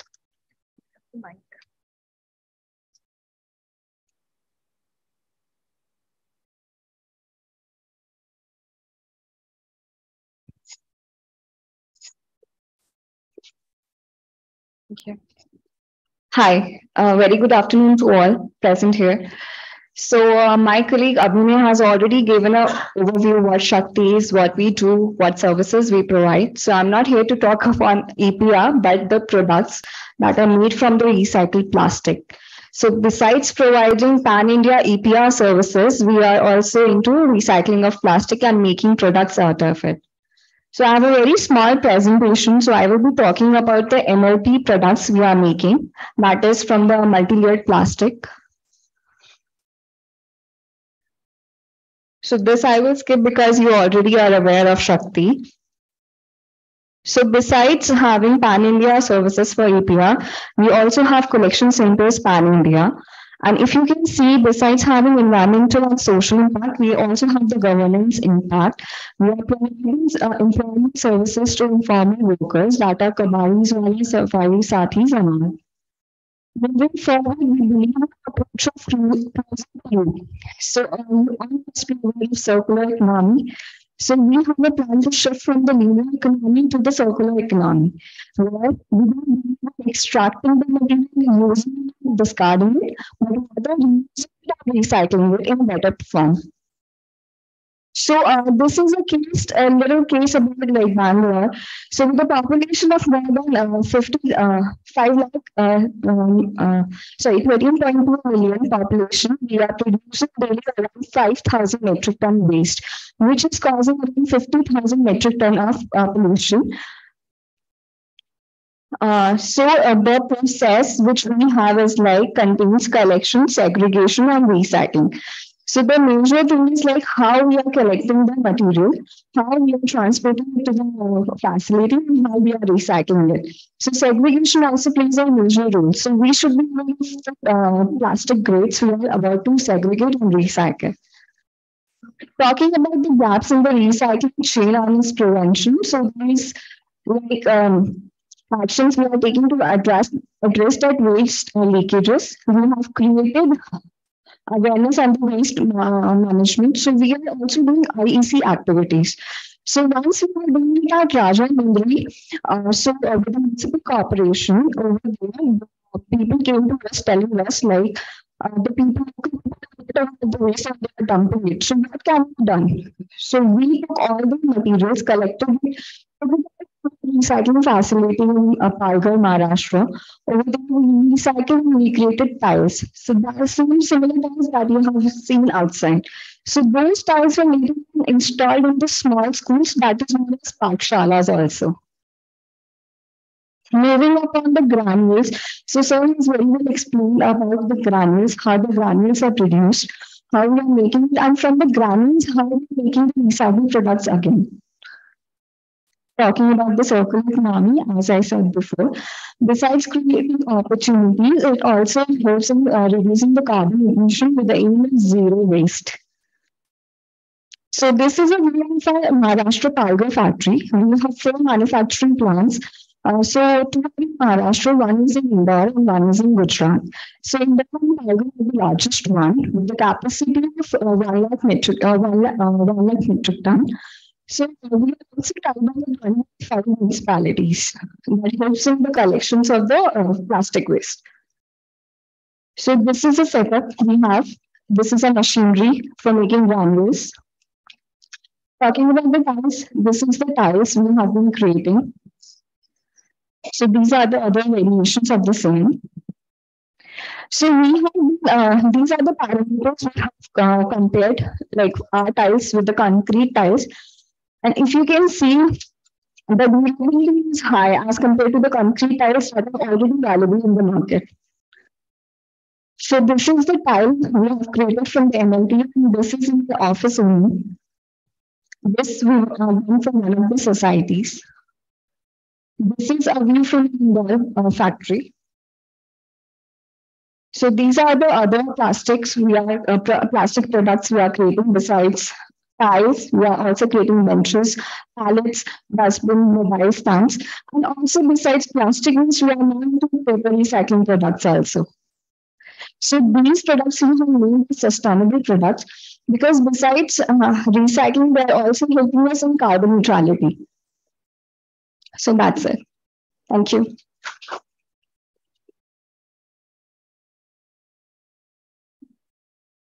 Thank you, ma'am. I now invite Ms. Divya Shetty, founder, Infinite Cycle Private Limited, to give presentation on digitalization in waste management.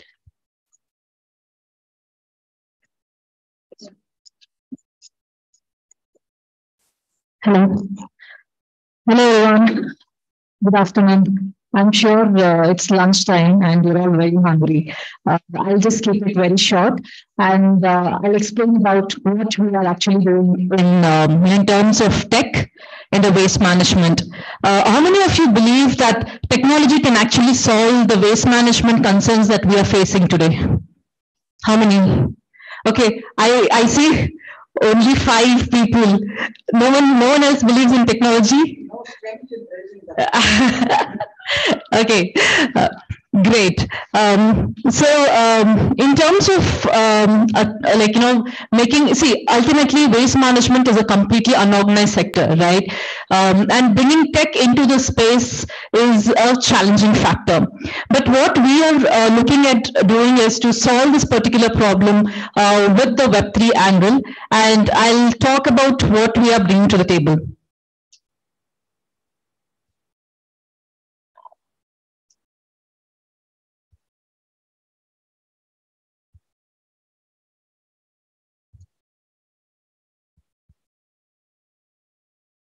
It's not working for me.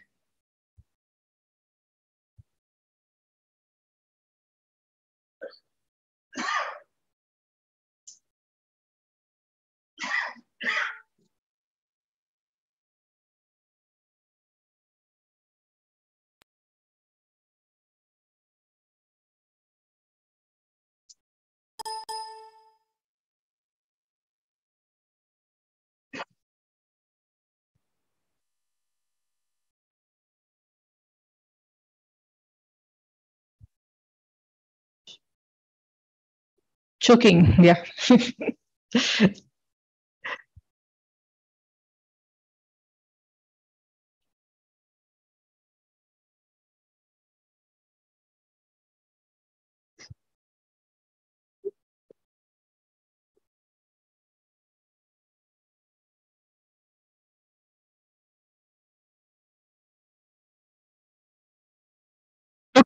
you. It's working.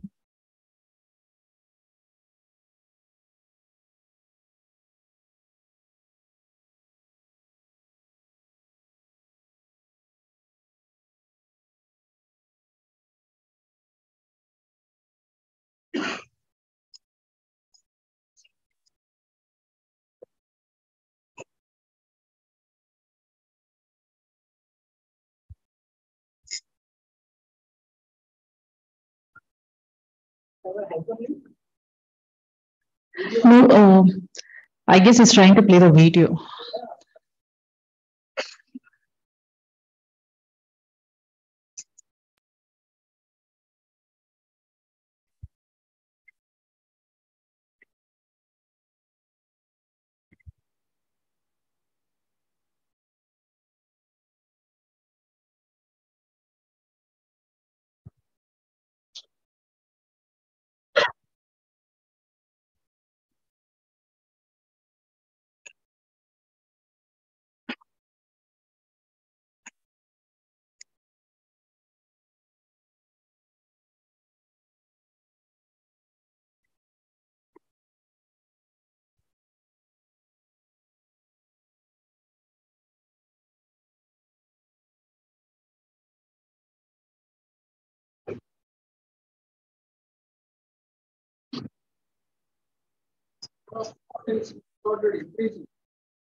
Yeah, it's working. Thanks. Okay, so overall, in terms of plastic, we have only 9% of the plastic which gets recycled, and majority of this usually ends up in landfill and ocean bodies. So, what is the way forward to this?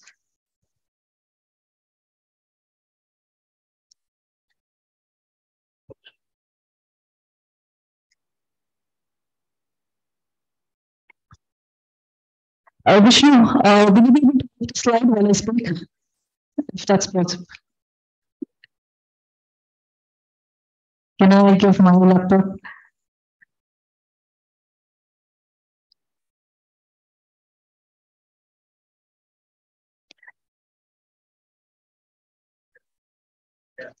Okay, so cost of producing 1 ton of recycled plastic is about $4,000, and but when dumping it would hardly cost you $50. So usually, what we prefer is dumping because that's very cheap, and that's that's the ultimate option is what we are doing, right? So, but then because of a lot of dumping, we are choking on plastics today, and climate change as well, right? So we need to be aware of this consequence. What is going to happen to not just us, for the next generations?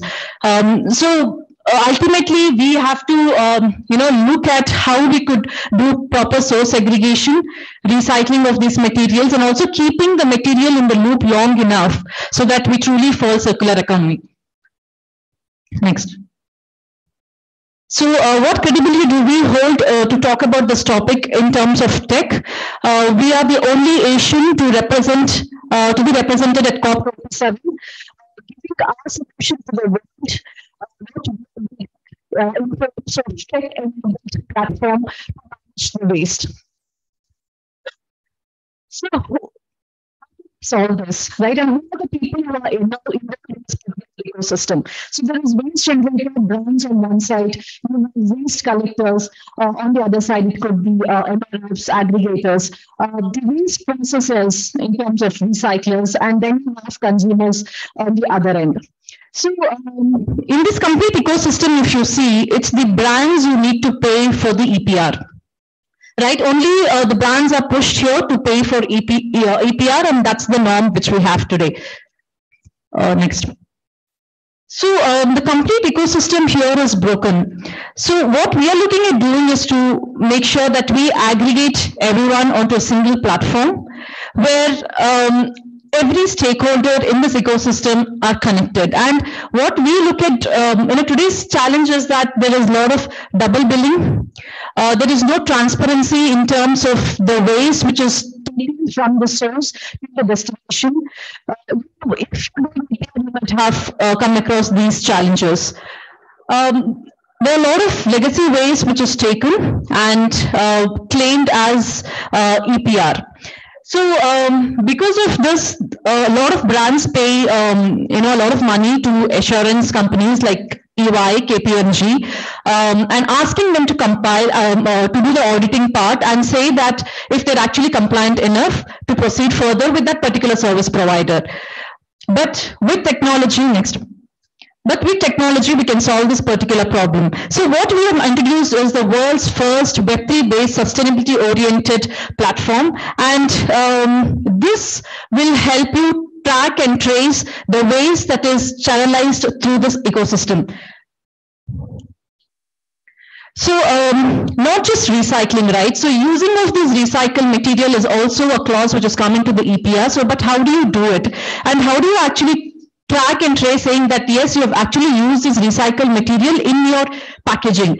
So and also in terms of reuse and also reducing this, right? So these are the parameters that we're looking at doing. Now how a lot of data which is missing today. Now if you say, for example, I saw that there were 4 to 5 brand owners here, right? But do you actually know, if you're doing EPR, that how much of your material is collected from the market and recycled? I'm very sure that you have no clue about it, because once it gets manufactured and sent out in the market, you do not have control over it, right? So we have a solution which we have developed where we can give you exact data in terms of how much of your product from the market is taken and then recycled. So what actually happens to the waste? Once it leaves your factory location, it comes under your industrial waste, manufacturing at the facility. It's taken out from the facility. It ends up in.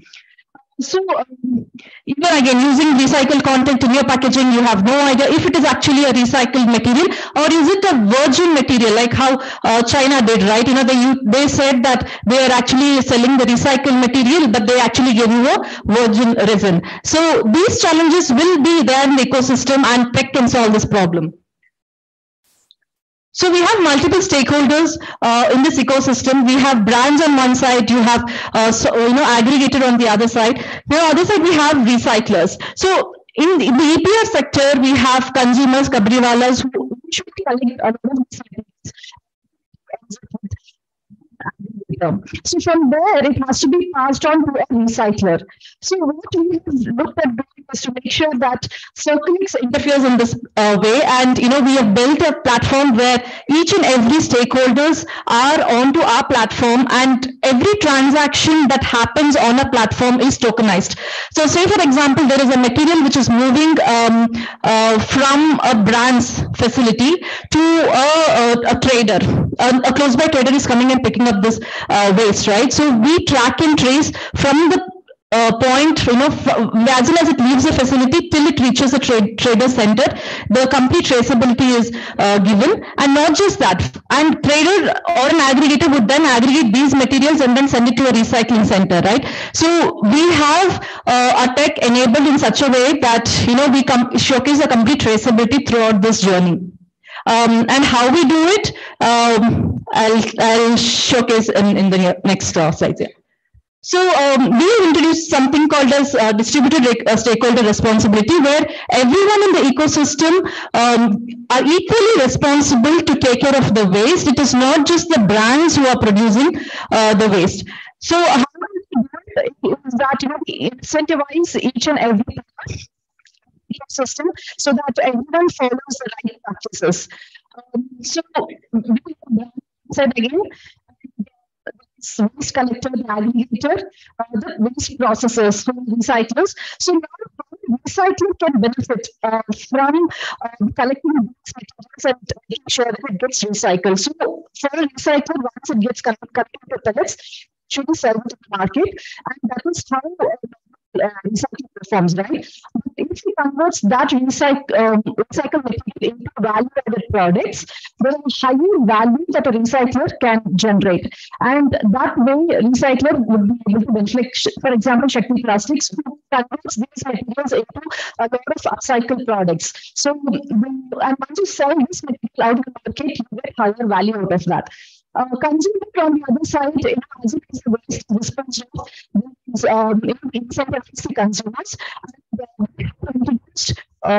Next, you can play this.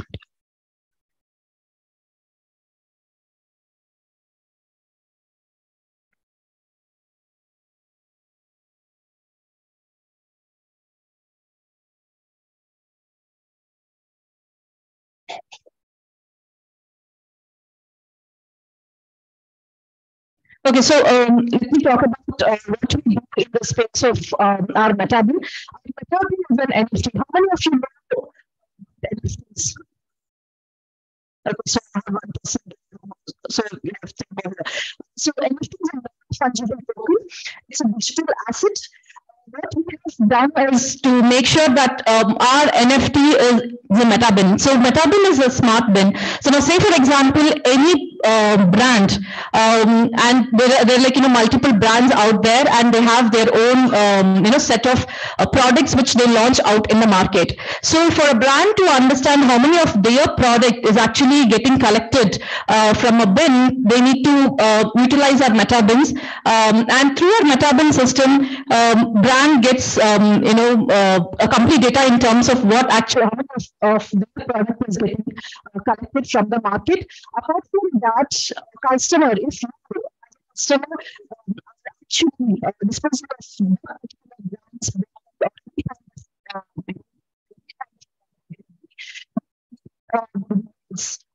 use our Metabins. So Metabin is nothing but it's a digital asset which you dustbin, which is pegged to each other. So that is how we earn rewards. Okay. So sign up for this if you're interested in our platform. This number which is mentioned on the screen. In terms of each and every platform, so efficiently and additions. Not just this, right? You're talking about even plastic credits. If you want to benefits out of this complete process, there needs to be a system in place where you showcase the complete traceability and transparency across this chain, and that is when you can even avail your plastic credits. So we'll be able to help you out with it, and you can sign up for the demo, and we can connect and make sure that the world becomes a better place in terms of recycling more and making sure that we all live in a better world. Thank you.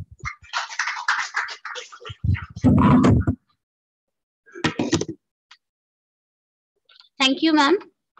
Now the forum is open for Q&A session. I request Mr. G. Balasubramaniam, sir, to please moderate the Q&A session.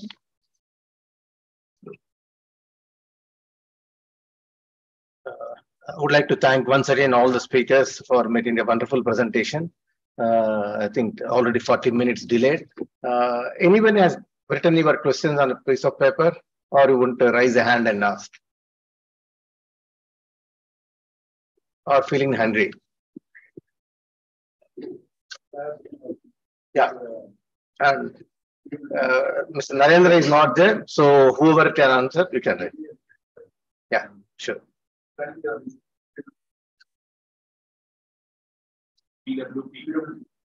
So that we can discuss outside.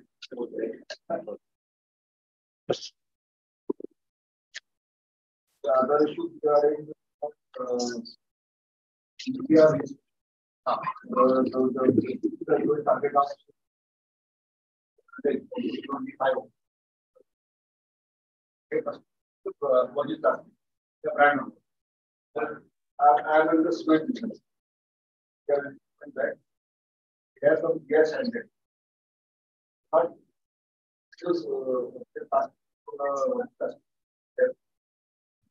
what is your view? My view is that in part D of the application, we have an option of any other information where we can upload the declaration. By uploading that declaration, we can claim for the exemption. Same kind of thing happens in the food industry and pharma industry. They cannot introduce the working plastic.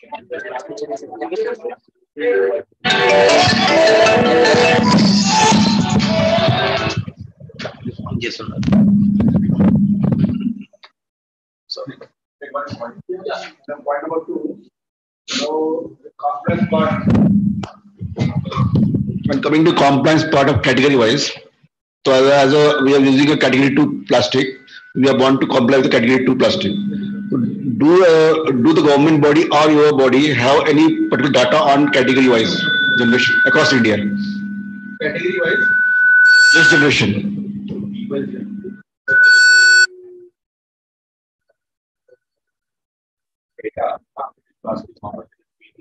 Yes. So basically, when you will upload your application, I have shown you the format. On that basis, the portal is there. On that dashboard is there, in which brand owner, producer, importer, and again the 4 categories. So till date, the overall dashboard have recorded 20 lakh tons. So out of which they have given the breakup. Category 1 this much metric ton, category 2 this much metric ton, 3 and 4. And again, if you will deep dive into that, you will get to know onto the CT portal. If you select one brand owner, you will get to know how much cheap plastic target you have or how much flexible packaging target you have. That is all available on the portal, and that is. One more question you asked before tea break, that it is written extended producer responsibility. So I want to redefine it. Basically, even if it is written producer, the producer terminology here in this extended producer responsibility is not only the producer, importer, brand owner, that is fine. The producer, importer, brand owner, they all come under this producer. तो basically this producer मतलब क्या होता है, जो film को produce करता है, एक निर्माता या फिर generator, right. The extended means the विस्तारित, उसका रिस्पॉन्सिबिलिटी कौन ले रहा है, रिसाइकलर ले रहा है उसका रिस्पॉन्सिबिलिटी मीन्स द जिम्मेदारी, ठीक है। तो here producer means, that's why I said every person responsibility. So here the producer means the primary waste generator. He may be the brand owner, he may be the producer, he may be the carry bag manufacturer, he may be the importer. He may not have any single factory in India. He may be importing 10,000 tons of plastic and selling in India. But then also he will come under the So this producer is different, and producer importer brand owner is different. My customer is plastic. For example, we are performing the plastic market, the packing material, packing plastic. I am my EPR. I don't know really that for this market. Get sector in different ways. So another sector. My operation is for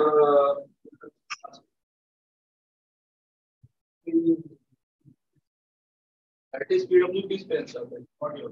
And you are putting a mobility cycle. So basically, for registered PWP bill. That's the reason why it's handling. Okay. Thank you. Before I go for the other questions, based on some questions posed while at the time of the registration of the forms, I think I'm happy. I think Varalakshmi Garu is available online. Okay. Yes, sir. Madam, yes, sir. I'm online. Yeah, madam, just a few questions to you based on the participants' what they asked. Can the brand owner procure the plastic packing material from traders? Brand owners can procure the plastic bags from the traders. Yeah, suppose so many times what I understand is the producer, that is the industry, may be selling their packing material to the traders, and the trader will be again selling to the packing material to the brand owners. So in this case, what is the procedure? Whether the brand owner can procure the plastic packing material from the traders? If they're procuring here, actually in the EPR, we are taken into account the producer, importer and a brand owner, and the PWP. Then in between, if it is traders are there, then how that accountability will come into account.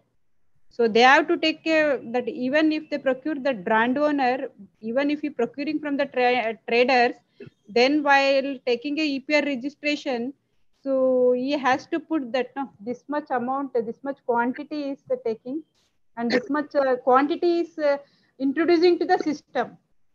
That will be taken into account, sir. Maybe I also feel that there is a little debate to be taken on this point, because if I'm correct in the market, Vimalaji, please correct me if I'm wrong, there might be a lot of traders who are selling the packing material. Now in the entire, in the loop, they are not there. That means the traders has been banned. While you were asking, I was just checking the definition of the producer, and definitely there is some ambiguity in this, and some clarity is required, because in the definition of producer, it says producer engaged in manufacture or import.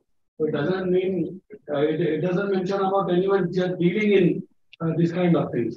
So that clarity is definitely required. Sir, sorry for interference. Yes, their traders all comes under a producer, sir. Sir, producer may be a dealer also or manufacturer also. That means the traders also can be registered as a producer. Yes.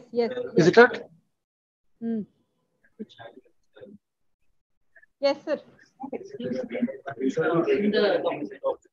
is not mentioned very clearly that the traders are also producers. Yeah, maybe you can also think, you can review, madam. Sir, you can see in our plastic waste rule producer definition, sir. In the producer definition, it is there. So would you like to read Vimalaji producer definition? Just a minute, sir. Just a minute. I will get.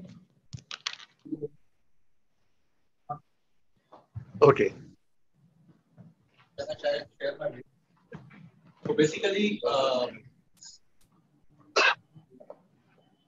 So basically, when after the multiple amendments, the latest one and the combination of all, and the latest one which released on 20th November 2022, they have the revised FAQ of 23 pages.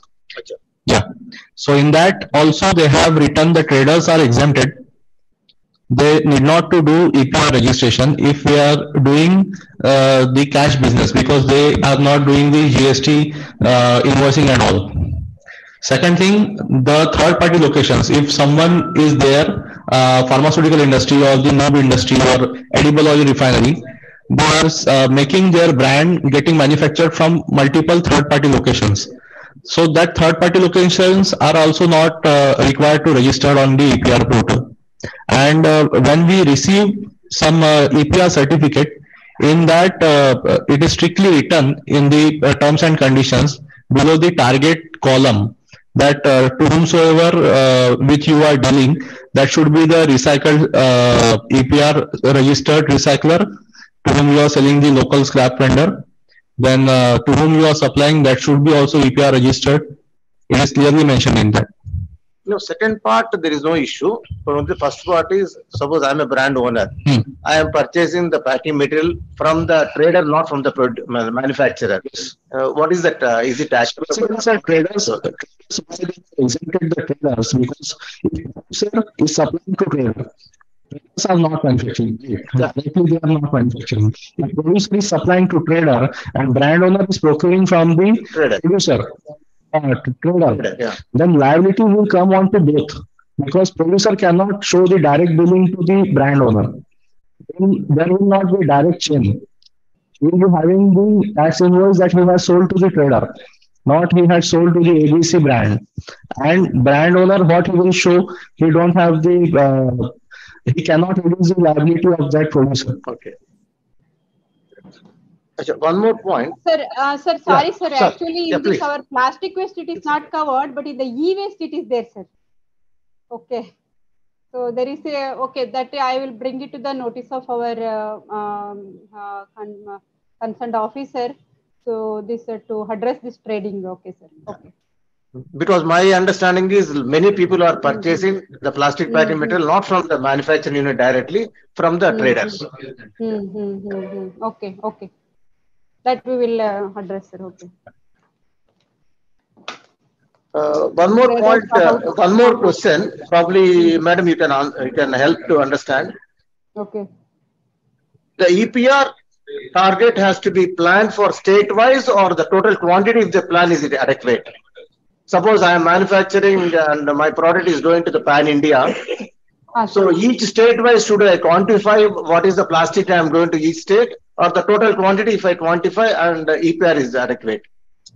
Sir, that's what, sir, I think so that in the EPR registration procedure, he clearly mentioned, no, sir, that state-wise he has to give the details.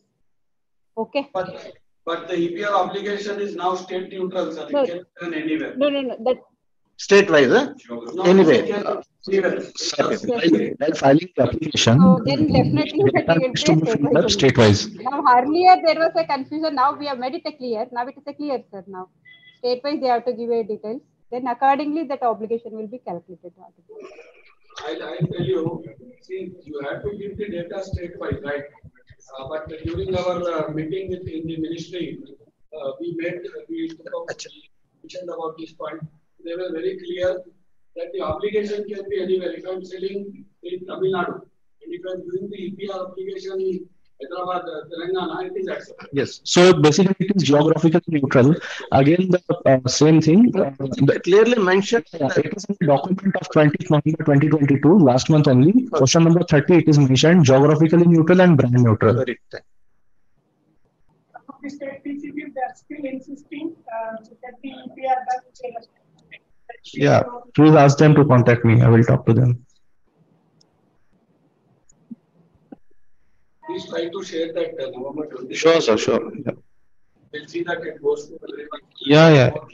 Yes, it is the latest one. One more point. Sorry, sir. One more question is it required to declare the plastic packing material procured quantity in a year or consumed for packing in the considered? Because sometimes the stock may be, I may purchase more The stock will be available in the warehouse. So what is the, my EPR should be based on the procurement or actually consumption? Actual consumption. So there are three types. One is the 5C in part A. That is the actual consumption in 2 years. Second one is the part C 7A, that is the sales, in which you have to declare the post-consumer which has gone to market along with the product. And second is the pre-consumer, which is the factory waste. And third is your 8A and B, which is the procurement. Yeah. No worries, sir. I purchase a material from manufacturer. He's a manufacturer. I take it. I use this material at a customer place and pack it. So that means I'm really just purchasing invoices from my name, getting it to a customer site where it is getting packed. After that, customer doesn't have any invoice from me that I sold him. I only pack for him. He pays me per ton of that material. How does it get packed? Now, once that material goes somewhere else, the plastic material, whatever is packed, that taken out and sent to authorized recycler. So, as a producer, who is supplying to me, go for registration. What is my role here? I am only taking from him and using it. Where my customer is sending it out. Does I need to show anywhere or should I keep quiet? If you are showing his purchase, you have to show his sales. Both. If you are not showing the sales, you have not to show the purchase also. Second thing, now as per the module 1A, it is linked with GST. So in future, if they cross-validate with the GST, so better to declare those quantities, if it is not impacting your liability. Okay, so I would like to further clarify to his question. Is like, let's say when I'm taking from my supplier, he's giving me an invoice saying that so material has been taken and it will be having GST details and all the things. Okay, but when I'm at the customer end, I'm using some 2-3 different types of packaging material, and I'm packing the customer's product, and it is going to get released in the market. Now the invoice which I raise to the customer is not based on the packaging material. It is based on the per ton packaging cost. So if I want to show some, like I need to upload that invoice as per this rule, right, in the portal. But that invoice will not have the details of what product, what exact quantity, and like you can say each product by GST details. We'll only have a packaging cost. Service cost, right, in this case. Per ton packaging cost for that particular material. It stops at me. Yes. So I have an invoice. Yeah, let's discuss offside. Okay. And not only that, in fact, I'm able to understand, but these are the things probably we need to give inputs to the ministry at macro level. These are the challenge. These are the need to take, because ministry and the CPCB are ready to do a lot of clarifications in the form of FAQs. So at micro level, whatever the challenges you try to share it to them in feedback. Probably the classification. Definitely, sir. They can post this in FAQ and then they can ask a clarification, sir. So we can post online? Yes. Okay, sure. One more thing in the similar one question from one of the participants. I'm a manufacturer A. I produce a product for the B. It's not going to the consumer actually.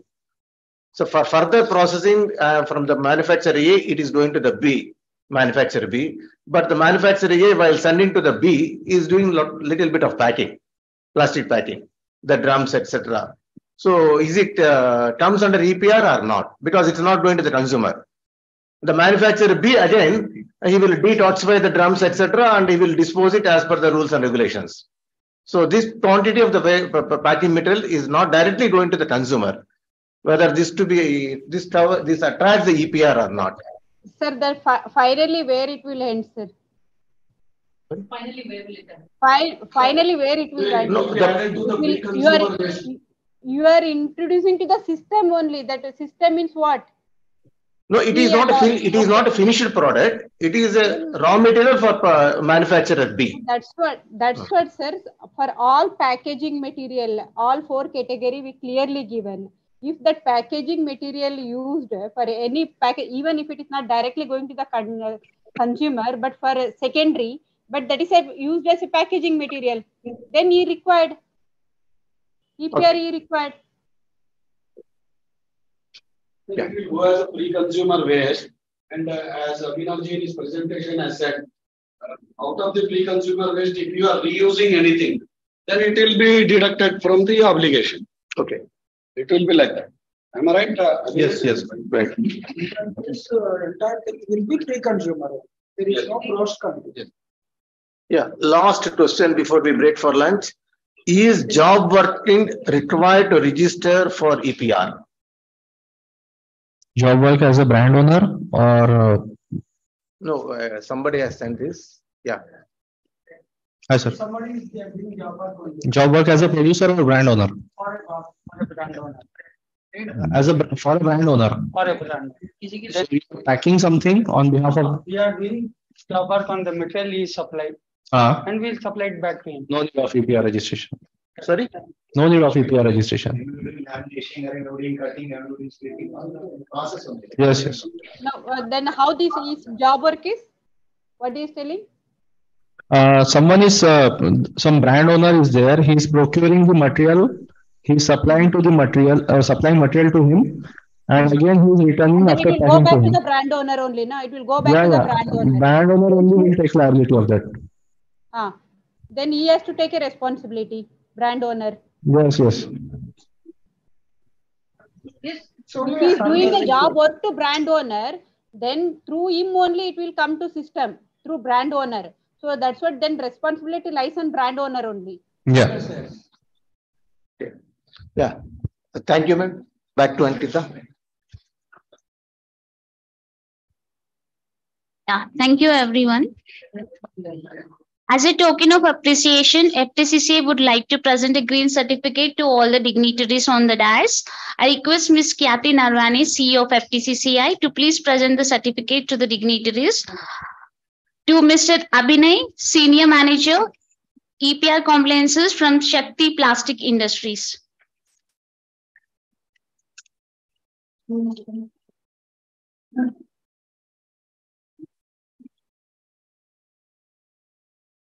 I request to present the memento to G. Balasubramaniam, sir, Chair of the FTCCI Environment Committee. Thank you.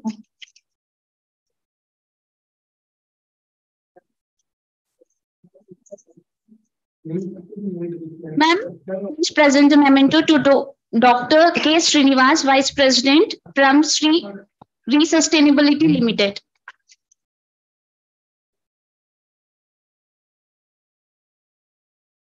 To Ms. Man Sangeet, Head Waste Management Operations from Shakti Plastic Industries.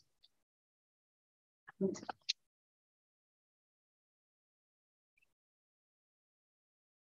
Ms. Divya Shetty, Founder, Infinite Circle Private Limited.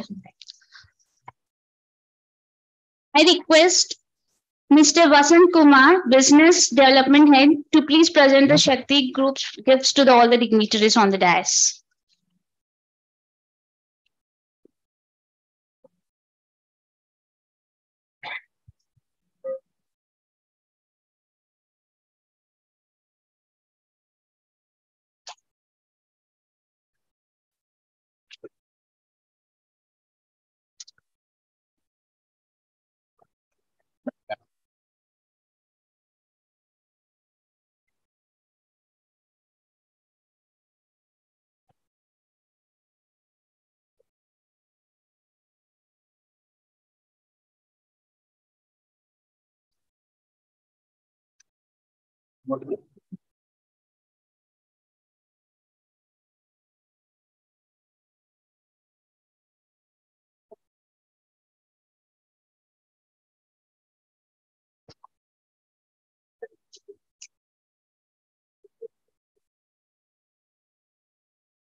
I request Abad Siddiqui, EPR manager, to come on stage and present token to Catherine.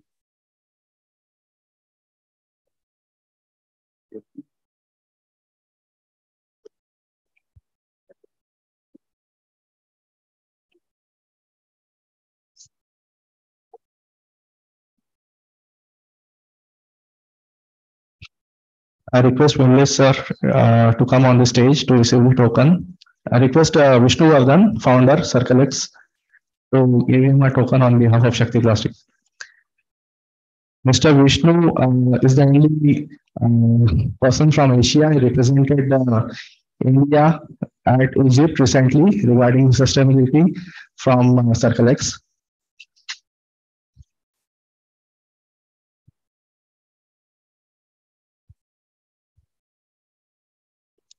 Last but not the least, I request Mansangit to present a token to Ankita.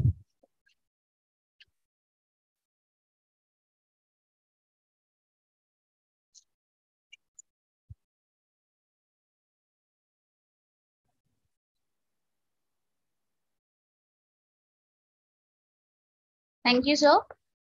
I invite Mr. Vimlesh Gupta, sir, to please conclude and propose a vote of thanks.